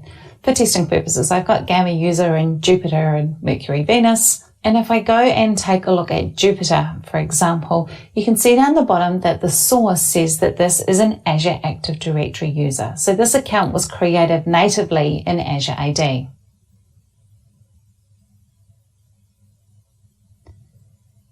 Going back to our server, we need to assign some roles. So in the server properties, we want the access control tab. That's where our resource-based access control role assignments are granted. We're going to go and create a role assignment here for the people to log in. Now, the roles that we are looking for are either virtual machine administrator login or virtual machine user login. And the people that you want to be able to log in and have access to the server using their Azure AD credentials need to have one of those two role assignments set in the access control tab on the server that they're logging into. I'm going to do this with an individual user for the purposes of this demonstration, but you could put a group name in here instead and then add the users to that group. So we'll go and save that role for Jupiter. We're giving them virtual machine administrator access, which means that they'll be able to administer that server as part of the server's local admin group. Now remember that adding those role assignments can take up to 30 minutes to apply. So if you go and try and log in to the server straight away and it doesn't work, it might just be that that RBAC assignment has yet to be completed, actually being assigned into the server. I'm going to go ahead and connect via RDP. I've given it some time and sped it up for you, downloading the RDP file and connecting to the server. Now there's a bit of a trick here when you use this connection. When we go connect, we need to click on more choices. The RDP connection has defaulted to the administrator username that we created when we created this VM, but we need to change that and put in a specific format. So we'll choose use a different account. And you just have to be very careful how you format these login details. What you need is Azure AD / as the domain name, and then the full UPN, this unique name of the user's account. In this case, it's jupiter@tailwindtraders.net. And if we put in there Azure AD password and go and log in,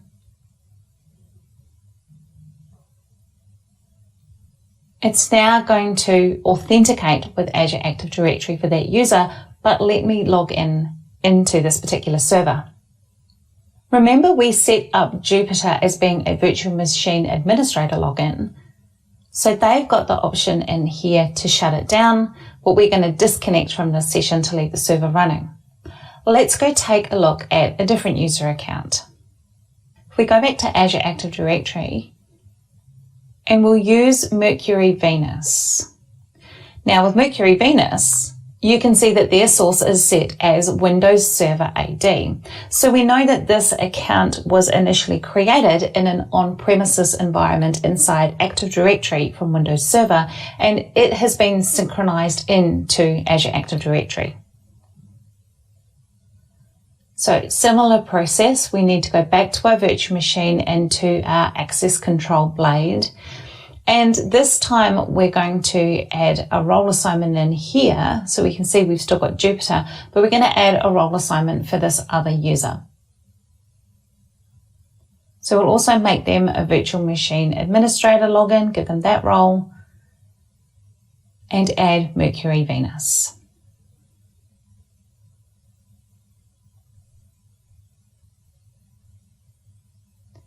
And once that role has applied, let's go and test the connection with this user. So remember that this user has been synced into Azure Active Directory from an on-prem Active Directory environment. Again, more choices, and we use that particular formatting using a different account with this Azure AD / and then the unique name for this Mercury user. Now it's going to connect and log us in successfully to the server.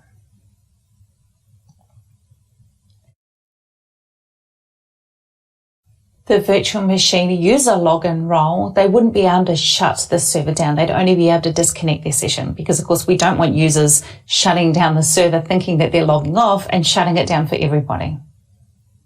And that's the end of this demo. You've seen the 2 key things you need to change when you set up the virtual machine to enable this functionality, and then how you need to add the role assignments for the people inside Azure AD that you want to be able to log into the server with their Azure AD credentials. And that works whether they're native accounts or they're synced accounts. This session has thrown a lot of complex terms at you because we've looked at both networking and hybrid identity. What we've ended up though is some scenarios where Tailwind traders can use Azure VPN and ExpressRoute to connect their branch offices to those resources and workloads in Azure without making those cloud resources available to the public internet. They've also explored how they can use ExpressRoute to ensure that network traffic from specific offices into specific workloads and resources in Azure doesn't cross the public internet, that network traffic. And they've now established an Azure Virtual WAN, so they've simplified their entire networking topology, both between their offices and the cloud and between their branch offices and each other. And finally, Tailwind Traders has explored how to use Azure AD Connect and Azure AD Domain Services to restrict access to resources and workloads in Azure data centers using the on-premises identities that they already have. If you're interested in delving into the technical aspects of these concepts further, there are some great resources at docs.microsoft.com. I'll leave them here on screen for Azure VPN and ExpressRoute, the Azure Virtual WAN, and the hybrid identity scenarios. Hey, thanks for your time. I hope this has given you some ideas to explore for how to configure your networking and identity options between your on-premises networks and Azure. We've explored solutions to Tailwind Traders' requirements for network connectivity to cloud resources and for simplifying networking between their branch offices. You've also learnt about the options for using their on-premises Active Directory identity platform to integrate with Microsoft Azure for authentication and access to their cloud workloads. We will now take a 10-minute break. See everyone back here soon, then we will finish part 1 of our event with Module 3, Hybrid Cloud Applications.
Welcome back from the break. My name is Thomas Maurer. I'm a cloud advocate working at Microsoft. And in this next module, we're going to have a look at hybrid compute workloads. And we're going to have a look how we can leverage Azure management technologies to make our Windows Server on-premises environment even better, and how we can actually manage these workloads. So let's have a look. In this session, we're going to talk about hybrid compute workloads and how companies can take advantage of the cloud in an on-premises environment or in a multi-cloud environment using our hybrid services. For this session, we're going to take advantage of our demonstration company called Tailwind Traders, which actually represents everyone and no one at the same time. And we will run through a couple of demonstration scenarios to show you how Tailwind Traders can make their on-premises environment even better using the cloud. Now, before we actually start and have a look at all these solutions, I quickly want to give you a little bit of background what Tailwind Traders has on requirements and why they are in a hybrid cloud environment. So first of all, Tailwind Traders is already in a hybrid state. They are currently moving workloads to Azure, but some of their workloads need to be on premises, right? There are multiple reasons why these workloads can't be moved to the cloud. They have them running in their local data centers, at their branch offices, factories, or retail stores. And again, these can be scenarios where they have data sovereignty challenges, or networking issues, or latency issues, or no network connectivity available to an Azure region, right? So there are reasons why they want to use a hybrid cloud environment. Now, the next thing they want to do actually is they want to take advantage of the Microsoft management tools for their hybrid environment. They want to use a single set of tools for their workloads running in Azure or in multi-cloud environments and also on premises. They don't want to separate all these tools and use different tools depending on where these workloads are running. And we're going to have a look in this session how you can use basically the same tools, the same control plane for your workloads running on premises, in Azure, or even at another cloud provider. So in this session, we're going to have a look at how Tailwind Traders can decide which hybrid management and monitoring tools they should use in their environment. Now, we're going to have a look at some of the example requirements, right? So we're going to go through a couple of different scenarios. So the first one is we're going to have a look how Tailwind Traders can actually manage their Windows Server workloads with a consistent experience across their hybrid cloud environment. We're also going to look how they can apply policies to their compute workloads in a hybrid environment.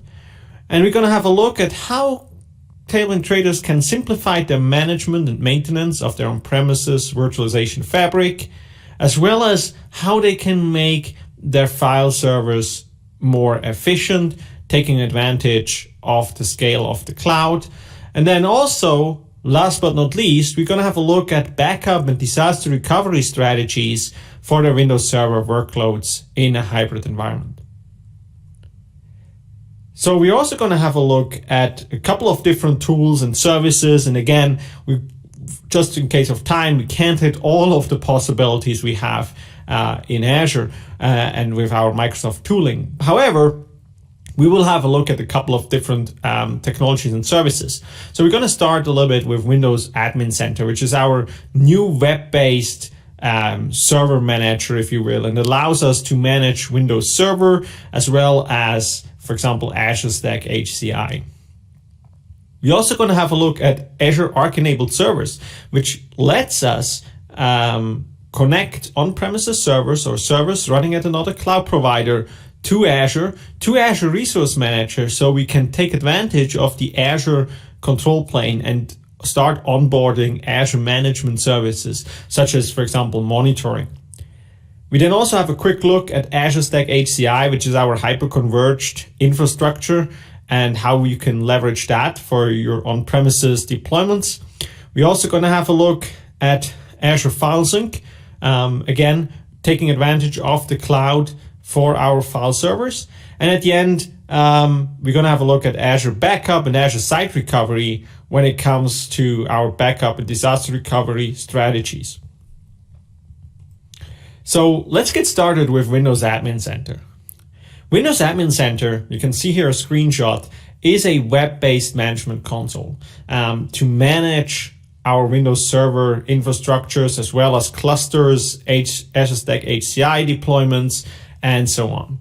Now, this is not something running in Azure. This is something you can download and can install that on premises on your Windows Server or, for example, on your Windows 10 machine. And then it allows you to do remote management of your servers using PowerShell remoting in the background.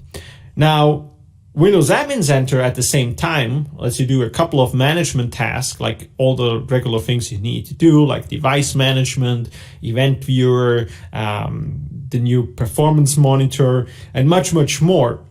But it is also the gateway to the cloud, right?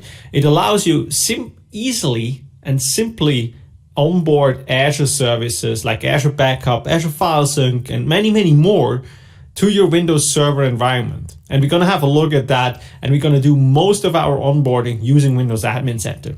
That said, you can also onboard your Windows Server environment without Windows Admin Center. So if you don't have it in your environment, you can still do that as well. However, Windows Admin Center is free. It's a free download. So if you have Windows Server, you can just go out and download it and then start managing your environment from Windows Admin Center.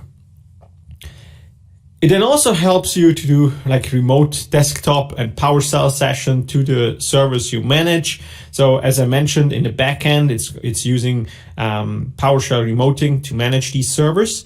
So you can also leverage that. So if there's a tool missing or something like that, you can still go in and just do a PowerShell connection directly from Windows Admin Center. And I mentioned that this is something you can install locally. However, in a new preview, we also allow you to use that directly within the Azure portal. So you can basically go out and if you're having Azure virtual machines, you can use Windows Admin Center directly within the portal as well. Again, that is preview, and we're going to have a look at that later on.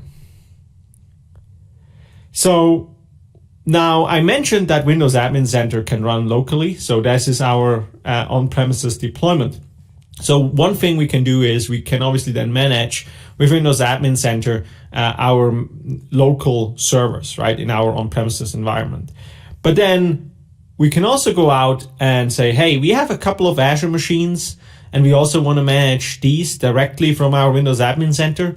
So we have something called the Azure Network Adapter, which allows us to create a point-to-site VPN connection from our Windows Admin Center to our Azure Virtual Network, and allows us then basically to manage some of our VMs running in Azure. Again, this is great if I don't have a site-to-site VPN or express route in place, but I have a couple of machines in Azure I want to securely manage from my local Windows Admin Center instance.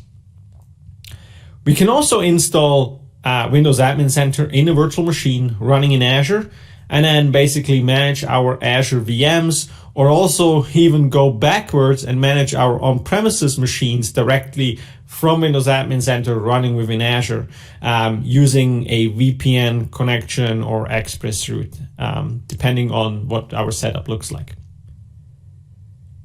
So let's have a quick look at the demo of Windows Admin Center. Now here we are in Windows Admin Center, and you can see here it's a web-based UI. You can see in the middle I'm already at the networking tab. On the left side you see all the menu with all our tools and extensions, as we call them. So you can see here I have, for example, device manager, I have events, I have files, firewall settings, local groups and users, PowerShell connections, processes, you name it. And there's much more available here. Now, I can also use that for multiple users, so I need to install it once, and then multiple users can actually connect to that gateway. Now, what I want to show you in this demo is that I can actually create here a Azure Network Adapter. Now, you can already see that this Azure Network Adapter is connected. So I already have a point-to-site VPN connection to my Azure Virtual Network running. And so my Windows Admin Center server actually can connect to that machine. So what I can do here, if I switch back to my management experience, I can see here all my servers and I can add a new connection. So if I click on add, I can then quickly see I have an Azure VM here with a private IP address 10.0.2.4. So I can enter that here. And this will now detect our server.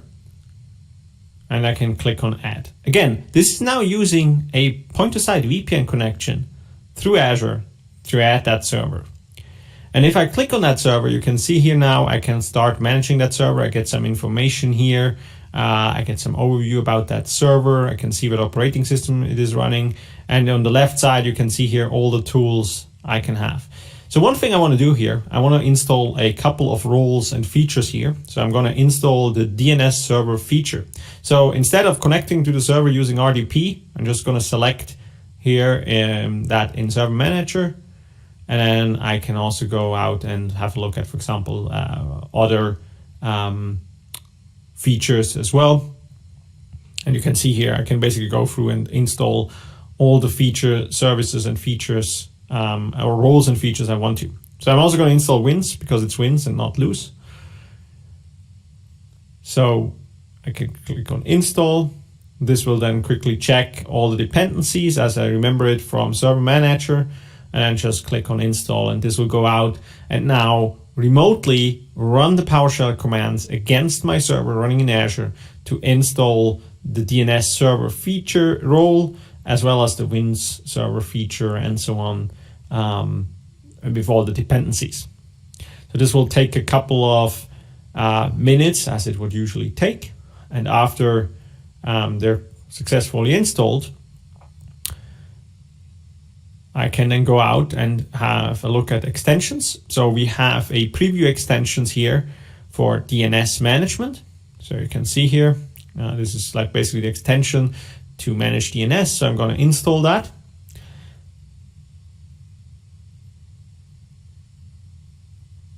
And after that's successfully installed, it will reload. And now I can switch back to my server where I just installed the DNS server feature. And now I'm able to use the DNS extension here to actually do my management tasks on that DNS server. So as you can see here, I can now go and create a new DNS zone. So let's create a new primary zone here, call it Tailwind Traders.hybrid. Let's create. And now the zone is created. Now let's do a quick double check. So if I go and have the RTP connected to that server, I can first go to tools, and you can see here I can open up DNS because this is obviously a DNS server. So you can see here the feature at least was installed. If I go to the zones here, you can see here, here's my primary zone for Tailwind Traders.hybrid. So you can see here that I have a great way of managing servers remotely using Windows Admin Center. And with the Azure Network Adapter feature, I can also easily connect to an Azure Virtual Network and manage my servers from my on-premise Windows Admin Center within Azure, which is pretty cool. So for the next part, I quickly want to talk a little bit about how the Tailwind Traders environment gets increasingly complex, right? So we actually had a look at why their environment gets more and more complex, and we discovered three main reasons why this is happening. And I'm sure this also happens to many, many other companies and even real companies outside in the real world. Now, first of all, IT or IT admins and developers, they need to manage hundreds, if not thousands, of different applications. Some of these applications are modern applications written in modern languages like .NET Core and many others. They're running on PaaS services, serverless, containerized, and so on. However, what we also can see is that obviously we have a lot of traditional applications running on virtual machines or even physical machines, right? And IT needs to take care of all of that. Now, another thing we are seeing is that, and I mentioned that before, there's a very diverse infrastructure, right? So companies have their own local data centers. They have some outsourced to local service providers. They're using branch offices. They have factories. They, in some cases, use different OEM hardware. They have IoT and many, many other things they need to take care of. And usually these end up in having multiple management tools and multiple access tools to manage that infrastructure. And then last but not least, there's also multi-cloud, right? So a lot of companies, or many companies, are in a multi-cloud environment. Even though, for example, they decided to go with Microsoft Azure, there are other companies which already have other cloud providers onboarded, right? So for example, from the past in history, they start with another cloud provider, one department did that, and they're not going to migrate now everything over. Or other companies, for them, it's really a strategy to have multiple cloud providers. But again, this means also that you have need additional management resources, right? Now you're not just dealing with one cloud provider and the tools of one cloud provider. Now you need to deal with multiple of those.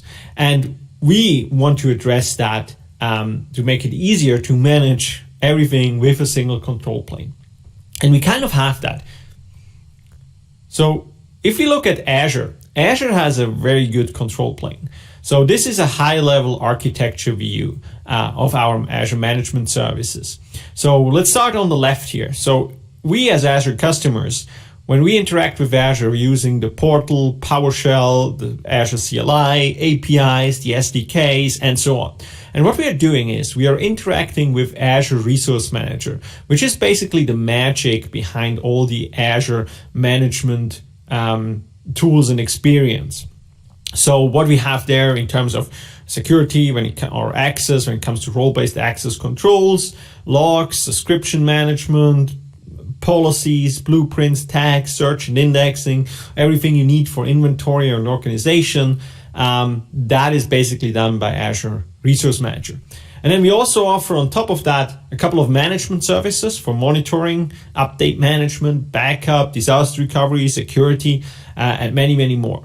And until we announced Azure Arc, Azure Resource Manager and these management services were mostly designed to manage Azure resources, right? So what we did with Azure Arc, we actually extended the Azure control plane with Azure Resource Manager to allow us onboarding services which live outside of Azure, right? So as of today, with Azure Arc, we can onboard servers, Linux and Windows servers. We can onboard Kubernetes clusters and data services to actually take advantage of that single control plane we get within Azure. And we're going to have a look at that, how that looks like right now in this demo. So here I am again back in my Windows Admin Center installation. You can see here all my servers listed. And what I'm going to do here is I'm going to connect a server to the Azure Resource Manager using Azure Arc, the Azure Arc feature.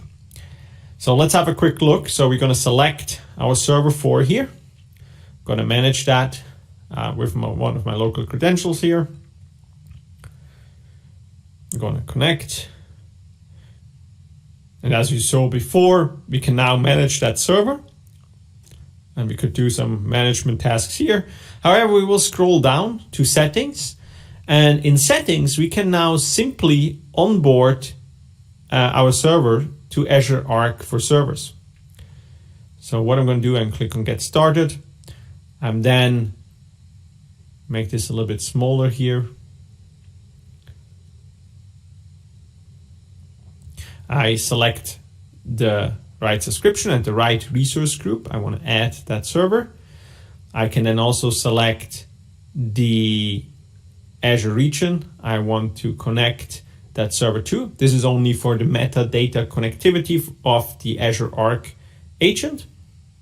And then I can also basically use a proxy server if my server is behind a proxy. So when I click on setup, this will now set up the Azure Arc server. So it will download the Azure Arc for Service agent. It will install that agent and then will register my server with Azure. So when this is done, my server will basically show up in Azure as an Azure resource. So here now, it's now connected. What I can do right now is I can click on view this server in Azure. Open that link. And if I do a quick refresh, you will now see here that I can see here my Azure Arc enabled server I'm just joined. It's now a Azure resource. So I can see it now in the Azure portal. You can see here it looks like an Azure resource. I can do a couple of things. I can do extension management. But let's have a look at one of the features called Insights, which is a monitoring feature. So what we can do here is we can enable Azure Monitor for that server. So I'm going to enable that. This server then needs to be joined to a Log Analytics workspace. And then I can enable the Azure monitoring feature for that server. Again, this server is running locally here in my own Tailwind Traders data center. This again will take a couple of minutes to connect everything to make sure that the agents are installed at the right way and registered to the right Log Analytics workspace.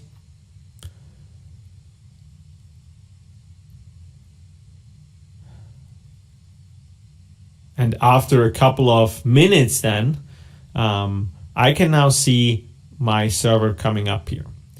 So what I want to show you here are a couple of things. So first, let's have a look at performance. So here I get some performance monitoring data. I can see how much disk space there is, CPU utilization of that specific system, memory utilization, if you will. I can see the IOPS and disk throughput of that system, as I can do with Azure Monitor. I also have logical disk latency, percentage used, and then also some network information in terms of how much bandwidth I used with my server. I have a couple of other tools here available as well, and I want to quickly highlight that as well. So another thing is the dependency map. So with the dependency map, you can see here, I can actually see to what services or endpoints is my server connecting to. So I get, for example, the information that my server here is connecting on port 445 to one server here, which is a local server or a local IP running in my own location. However, I can see that for many, many other systems as well. And that really helps me to see, hey, what are the dependencies between the different systems? And why is my server connecting to that? I can then also build security monitoring on that if I want to. And I can get much, much more out of that. Now, Azure Monitor is just one feature which is embedded into Azure Arc enabled servers. And there is much, much more when it comes to that. So this was the Azure Arc enabled servers demo. Let's have a quick look at the architecture here. Now, what we have seen here is that we actually connected our on-premises server, again, this can be a Linux or Windows server, to Azure. And then we onboarded that to the Azure Resource Manager. And then we can onboard services like Azure Monitor, Azure Policies, Update Management, and so on, like we would do with an Azure VM. Now, again, as I mentioned, there's much, much more you can do with Azure Arc enabled servers. And I want to give you a quick key takeaways, what we actually can do. So with onboarding servers to Azure Arc, we can actually get inventory of all of our Windows and Linux servers, physical and virtual machines running in our private data centers or hosted clouds, and it's completely domain agnostic. I can also take advantage of the governance and security tools in Azure, and we're going to show you more in this training as well. So you will be able to use built-in policies to manage Azure and Azure Arc enabled servers.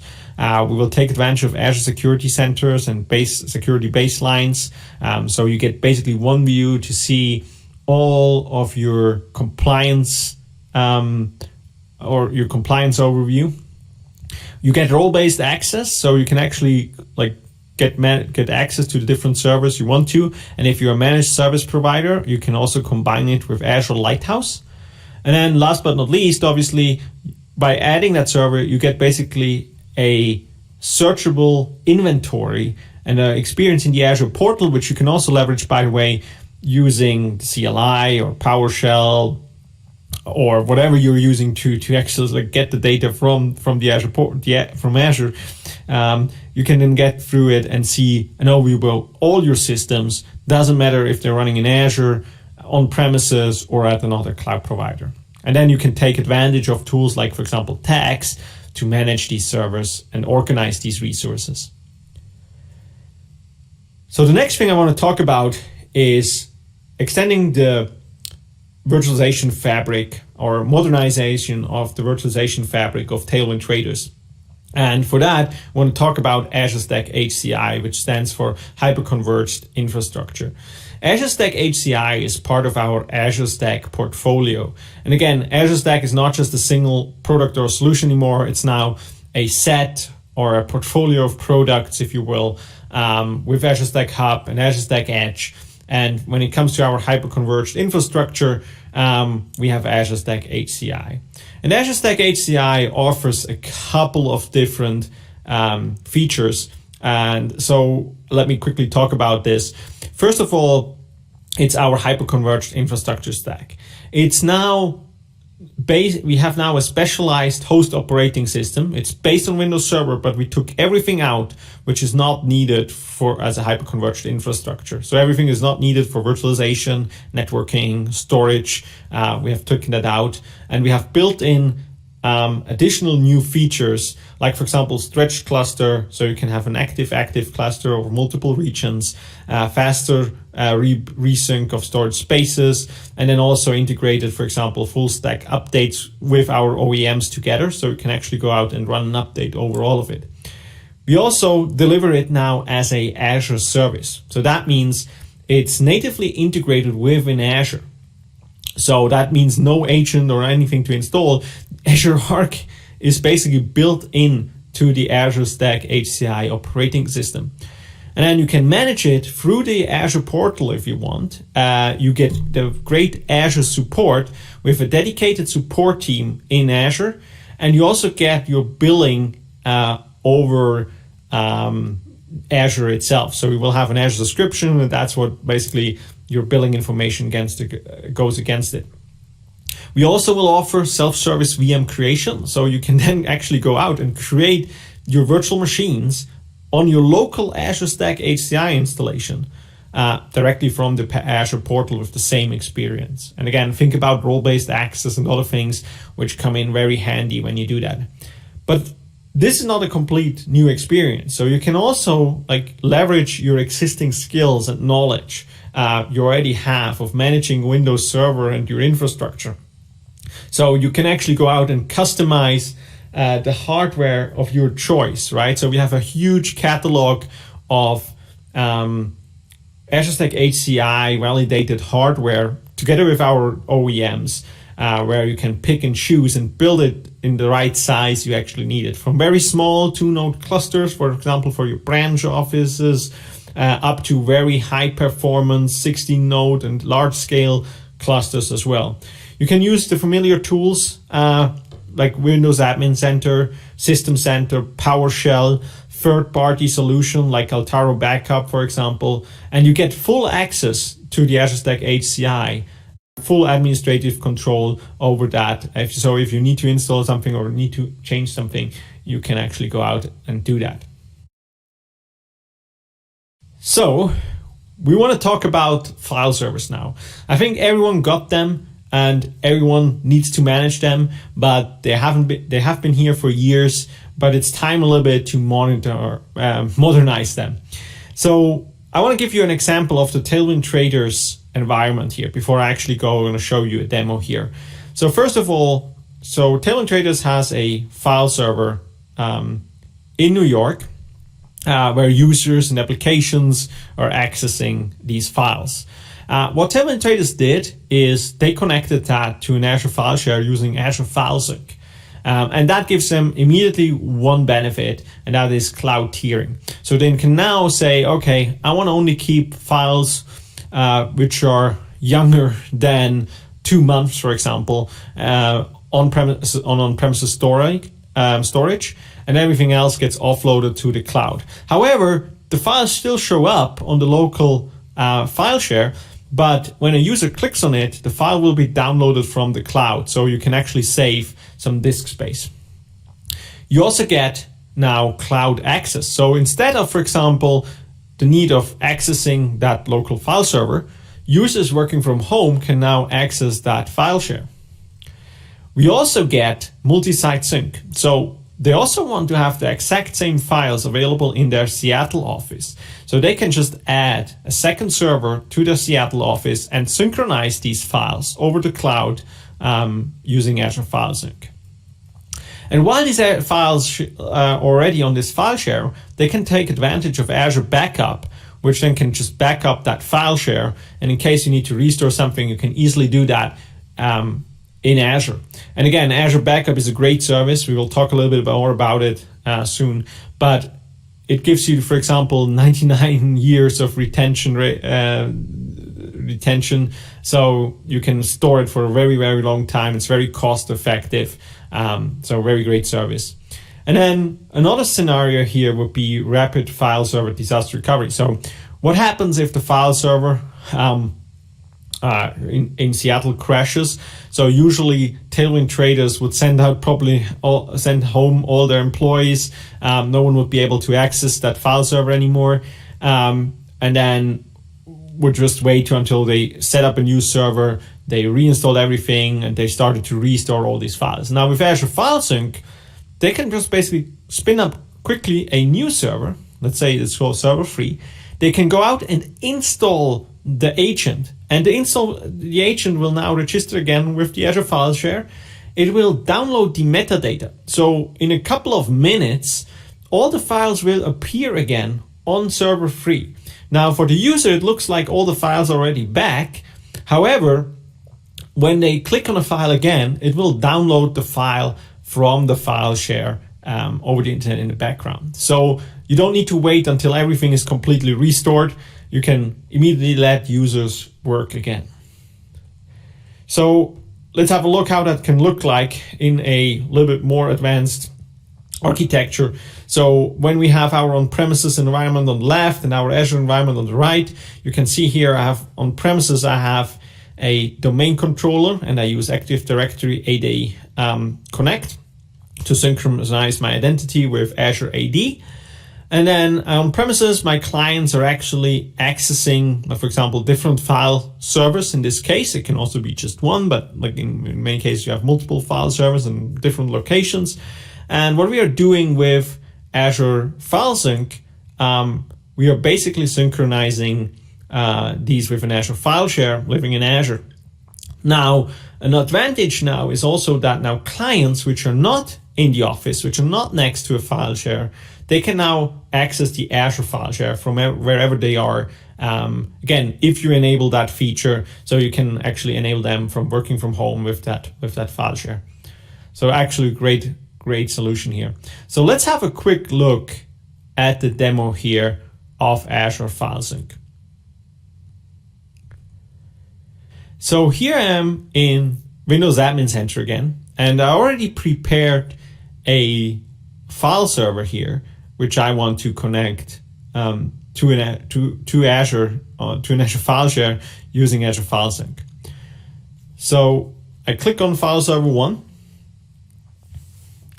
And now what I'm going to do is I'm quickly have a look, what files do we have here? So we have a built-in file explorer in Windows Admin Center. And I can see here on the E drive, I can see here I have a folder called Designs with folder A, folder B, folder C, and folder D with a couple of files in it, right? So you can also have a look at the file share. So you can see here we have a file share called Designs, which I actually share these. And so what I want to do here on file server 2, I want to have the same look I had on file server 1. So here I have a file share called Designs as well. Now if I have a look at the files here, you can see here my E drive again, I have a folder Designs, and you can see here this is empty currently, right? So I don't have any files on file server 2, but I want to have the same files from file server 1 on both file servers available at the same time.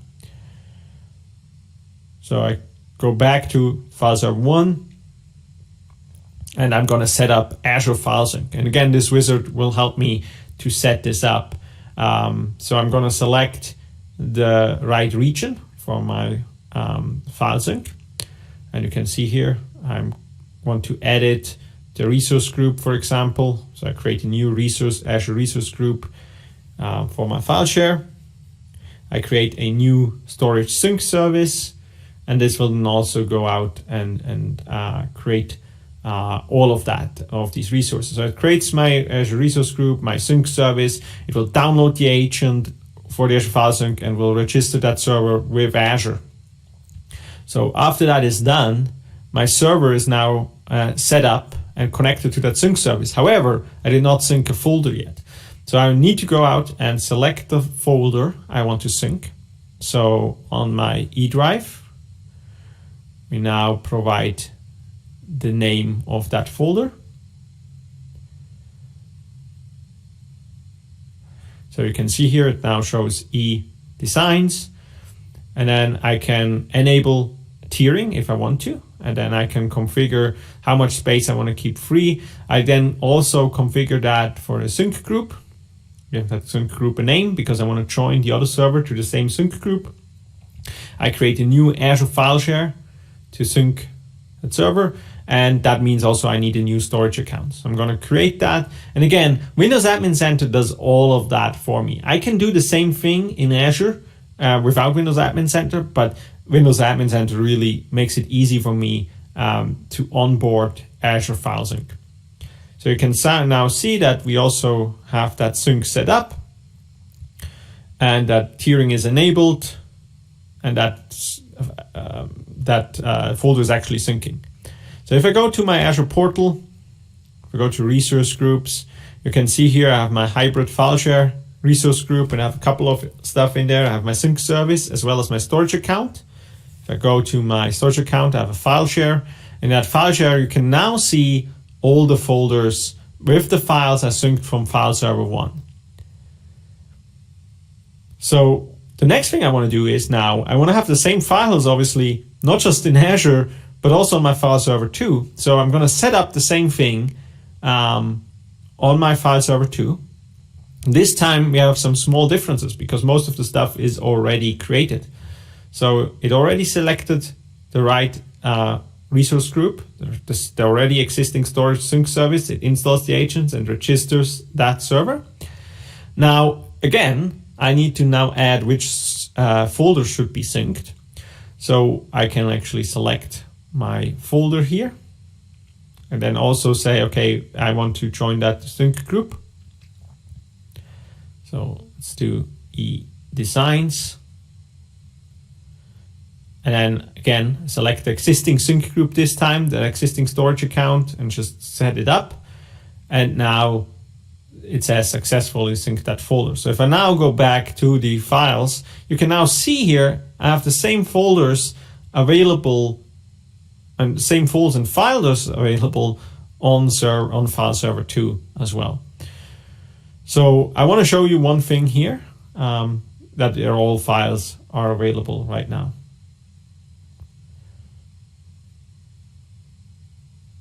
So if I create a new folder, I can create folder E. And now that folder is created. There's obviously nothing in there. But let's create another folder here called subfolder, just so you see that there's no issues. So let's go back to Windows Admin Center.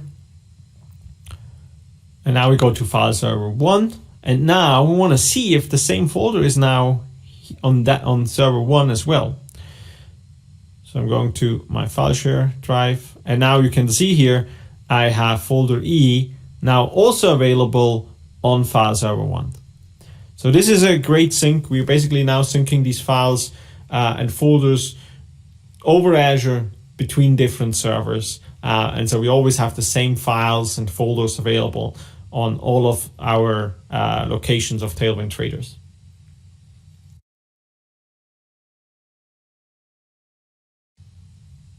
So the next thing I want to talk about is Azure Backup. Now, Azure Backup is a great quick win for Tailwind traders environment. So what it allows us to do is actually simply not just backup and restore services in Azure, but also do that in a hybrid environment. It basically automatically allocates and manages the backup storage in the background, so you don't need to take care of that. You don't need to add more storage to the backup pool and stuff like that. You basically have unlimited scale available with local redundant storage and geo-redundant storage. Again, depending on your requirements, you can choose which one works better for you, or what are your requirements. And this also obviously depends on the price you want to spend. And then there is no charge, by the way, for data when you need to restore, right? So you obviously, if you're familiar with Azure, usually ingoing traffic to Azure is free, and then outgoing traffic to Azure, there's some cost involved. We don't want to charge you if you restore a backup, right? So we don't do that in terms of when it comes to Azure Backup. And you have a pay-as-you-use model, right? So you only pay for the things you actually need and not for the storage. You don't need to pre-reserve storage or anything like that. You can just pay, and as soon as your storage grows, you obviously will also pay more automatically. Everything is encrypted. So when it comes to like data in transit from your on-premises machine to Azure, this is encrypted. Your on-premises to Azure Backup, the data in Azure, which is encrypted at rest with a key phrase we will set up when you set up the backup, and we will show you that in a quick demo. So you bring basically your own key phrase. And then for Azure VMs, for example, the data is encrypted at rest using the storage service encryption. Now, I also want to say there are some other features and properties with Azure Backup. So you have, for example, an application consistent backup. You have no limited amount of time data is stored in your recovery vault. You have a limit of 9,999 recovery points per protected instance. And then you have multiple options depending on what you need when it comes to Azure Backup, right? So for example, you have the Azure Backup agent, which you can actually go out and just install an agent on a Windows 10 machine or on a Windows server and then back that up. If you need to, for example, need to back up multiple systems or also applications, we have also something called the Azure Backup Server, which you can basically download and install for free on premises. And then you can do a short-term backup on that backup server and then offload the long-term backup to Azure. Azure Backup is also the service which basically backs up your Azure infrastructure as a service virtual machines, including, for example, SQL and Windows IaaS VMs. And then, as I mentioned before, it also can back up your Azure file shares as well. There's also more. So if you, for example, look at Azure Backup Server, it can back up and restore VMware VMs as well, Windows and Linux. Again, same thing, by the way, for Hyper-V VMs.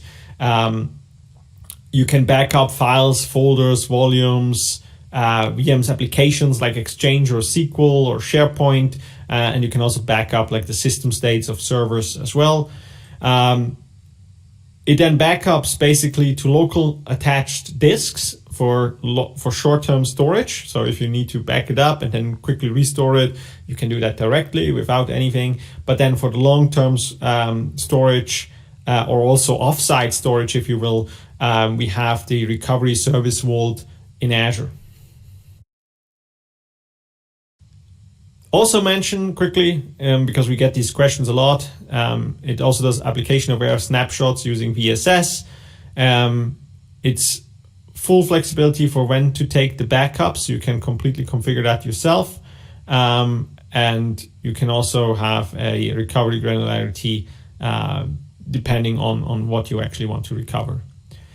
Now, if we look at an Azure Backup architecture, what we can see here, for example, we have an on-premises environment we have a couple of workload servers like SQL, SharePoint, Exchange, file servers, and domain controllers. And then what we did here in this scenario, we installed a Azure backup server, which will actually back up these workloads.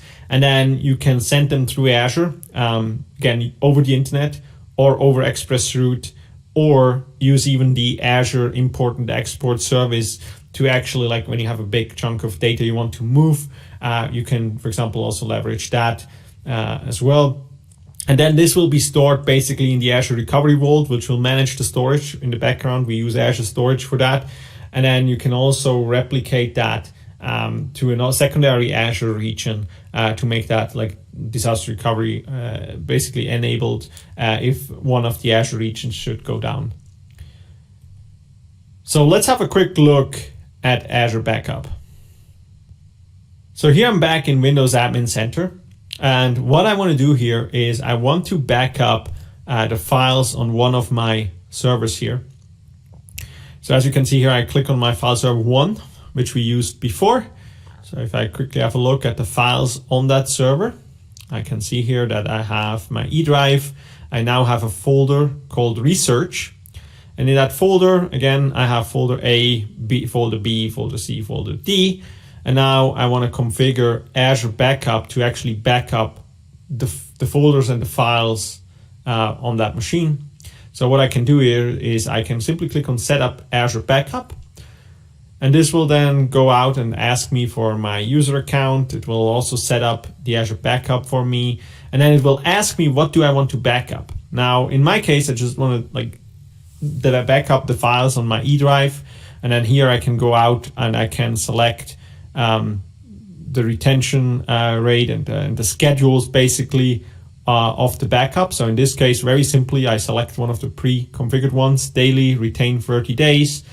And then I can enter my passphrase, my personal one I want to create. This is very important. If I need to restore files, I will need that passphrase. So make sure you save that on a secure location, because we can't help you restoring that.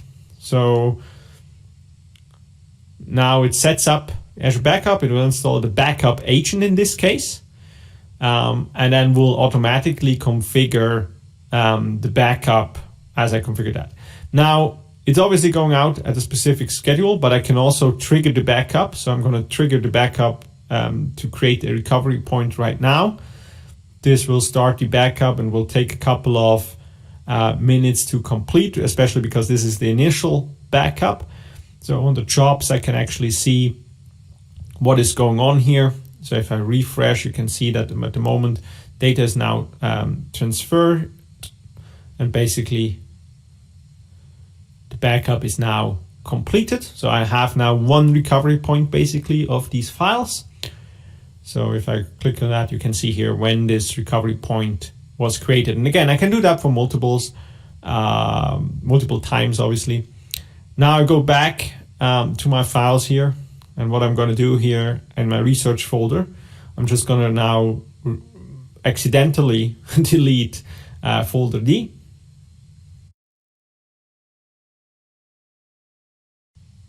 So folder D is now deleted with all the files in there. Now let's switch back to my server to actually show you that. So I'm here on that server. And if I go to my E drive, you can see here I have my folders research. And again, you can see folder D is gone. Now I want to restore that. I can simply open up the Azure Backup console here. And you can see here, I can find the same information here. And now I can click on recover data. I can say, okay, I want to recover from this server, just files and folders. So I don't want a whole drive. I just want to have some files from that. You can see here, it was bold marked my last recovery point. You can also have, again, if you have multiple of these will show. And now it will basically open up that recovery point and mount it. And now I can go and see that mounted recovery point. So if I click on it, you can see here folder D is now here in this recovery point. So I can do a copy and then simply go to my server, go to research, and then basically just go and paste folder D back. And so my folder D is now restored, I can also unmount the recovery folder or the recovery mount point, and my files are available again.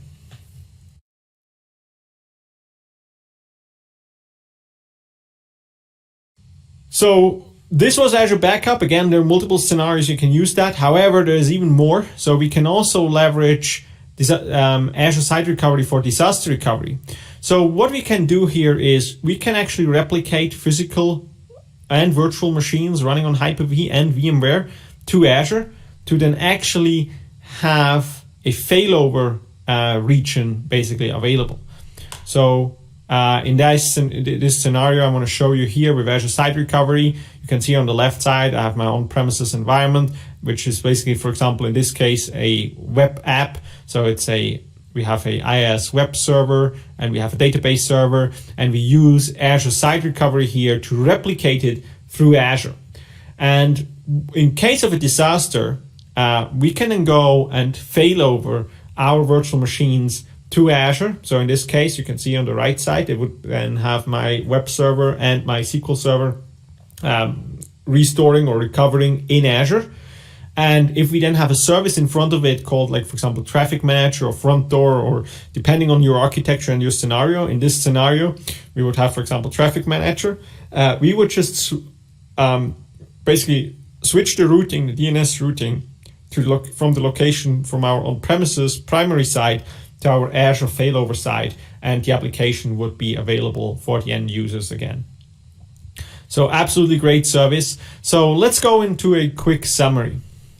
So what we have seen so far is how Tailwind traders can use Windows Admin Center to consistently manage Windows Server workloads in a hybrid cloud environment. So you can take advantage of Windows Admin Center. You can basically go out and use that today. Even if you're not working with Azure, Windows Admin Center is a great management tool for Windows Server. We also saw how Tailwind traders can take advantage with Azure Arc and basically connect servers to the Azure control plane with Azure Resource Manager and manage them if they're running in Azure, on premises, or even at other cloud providers.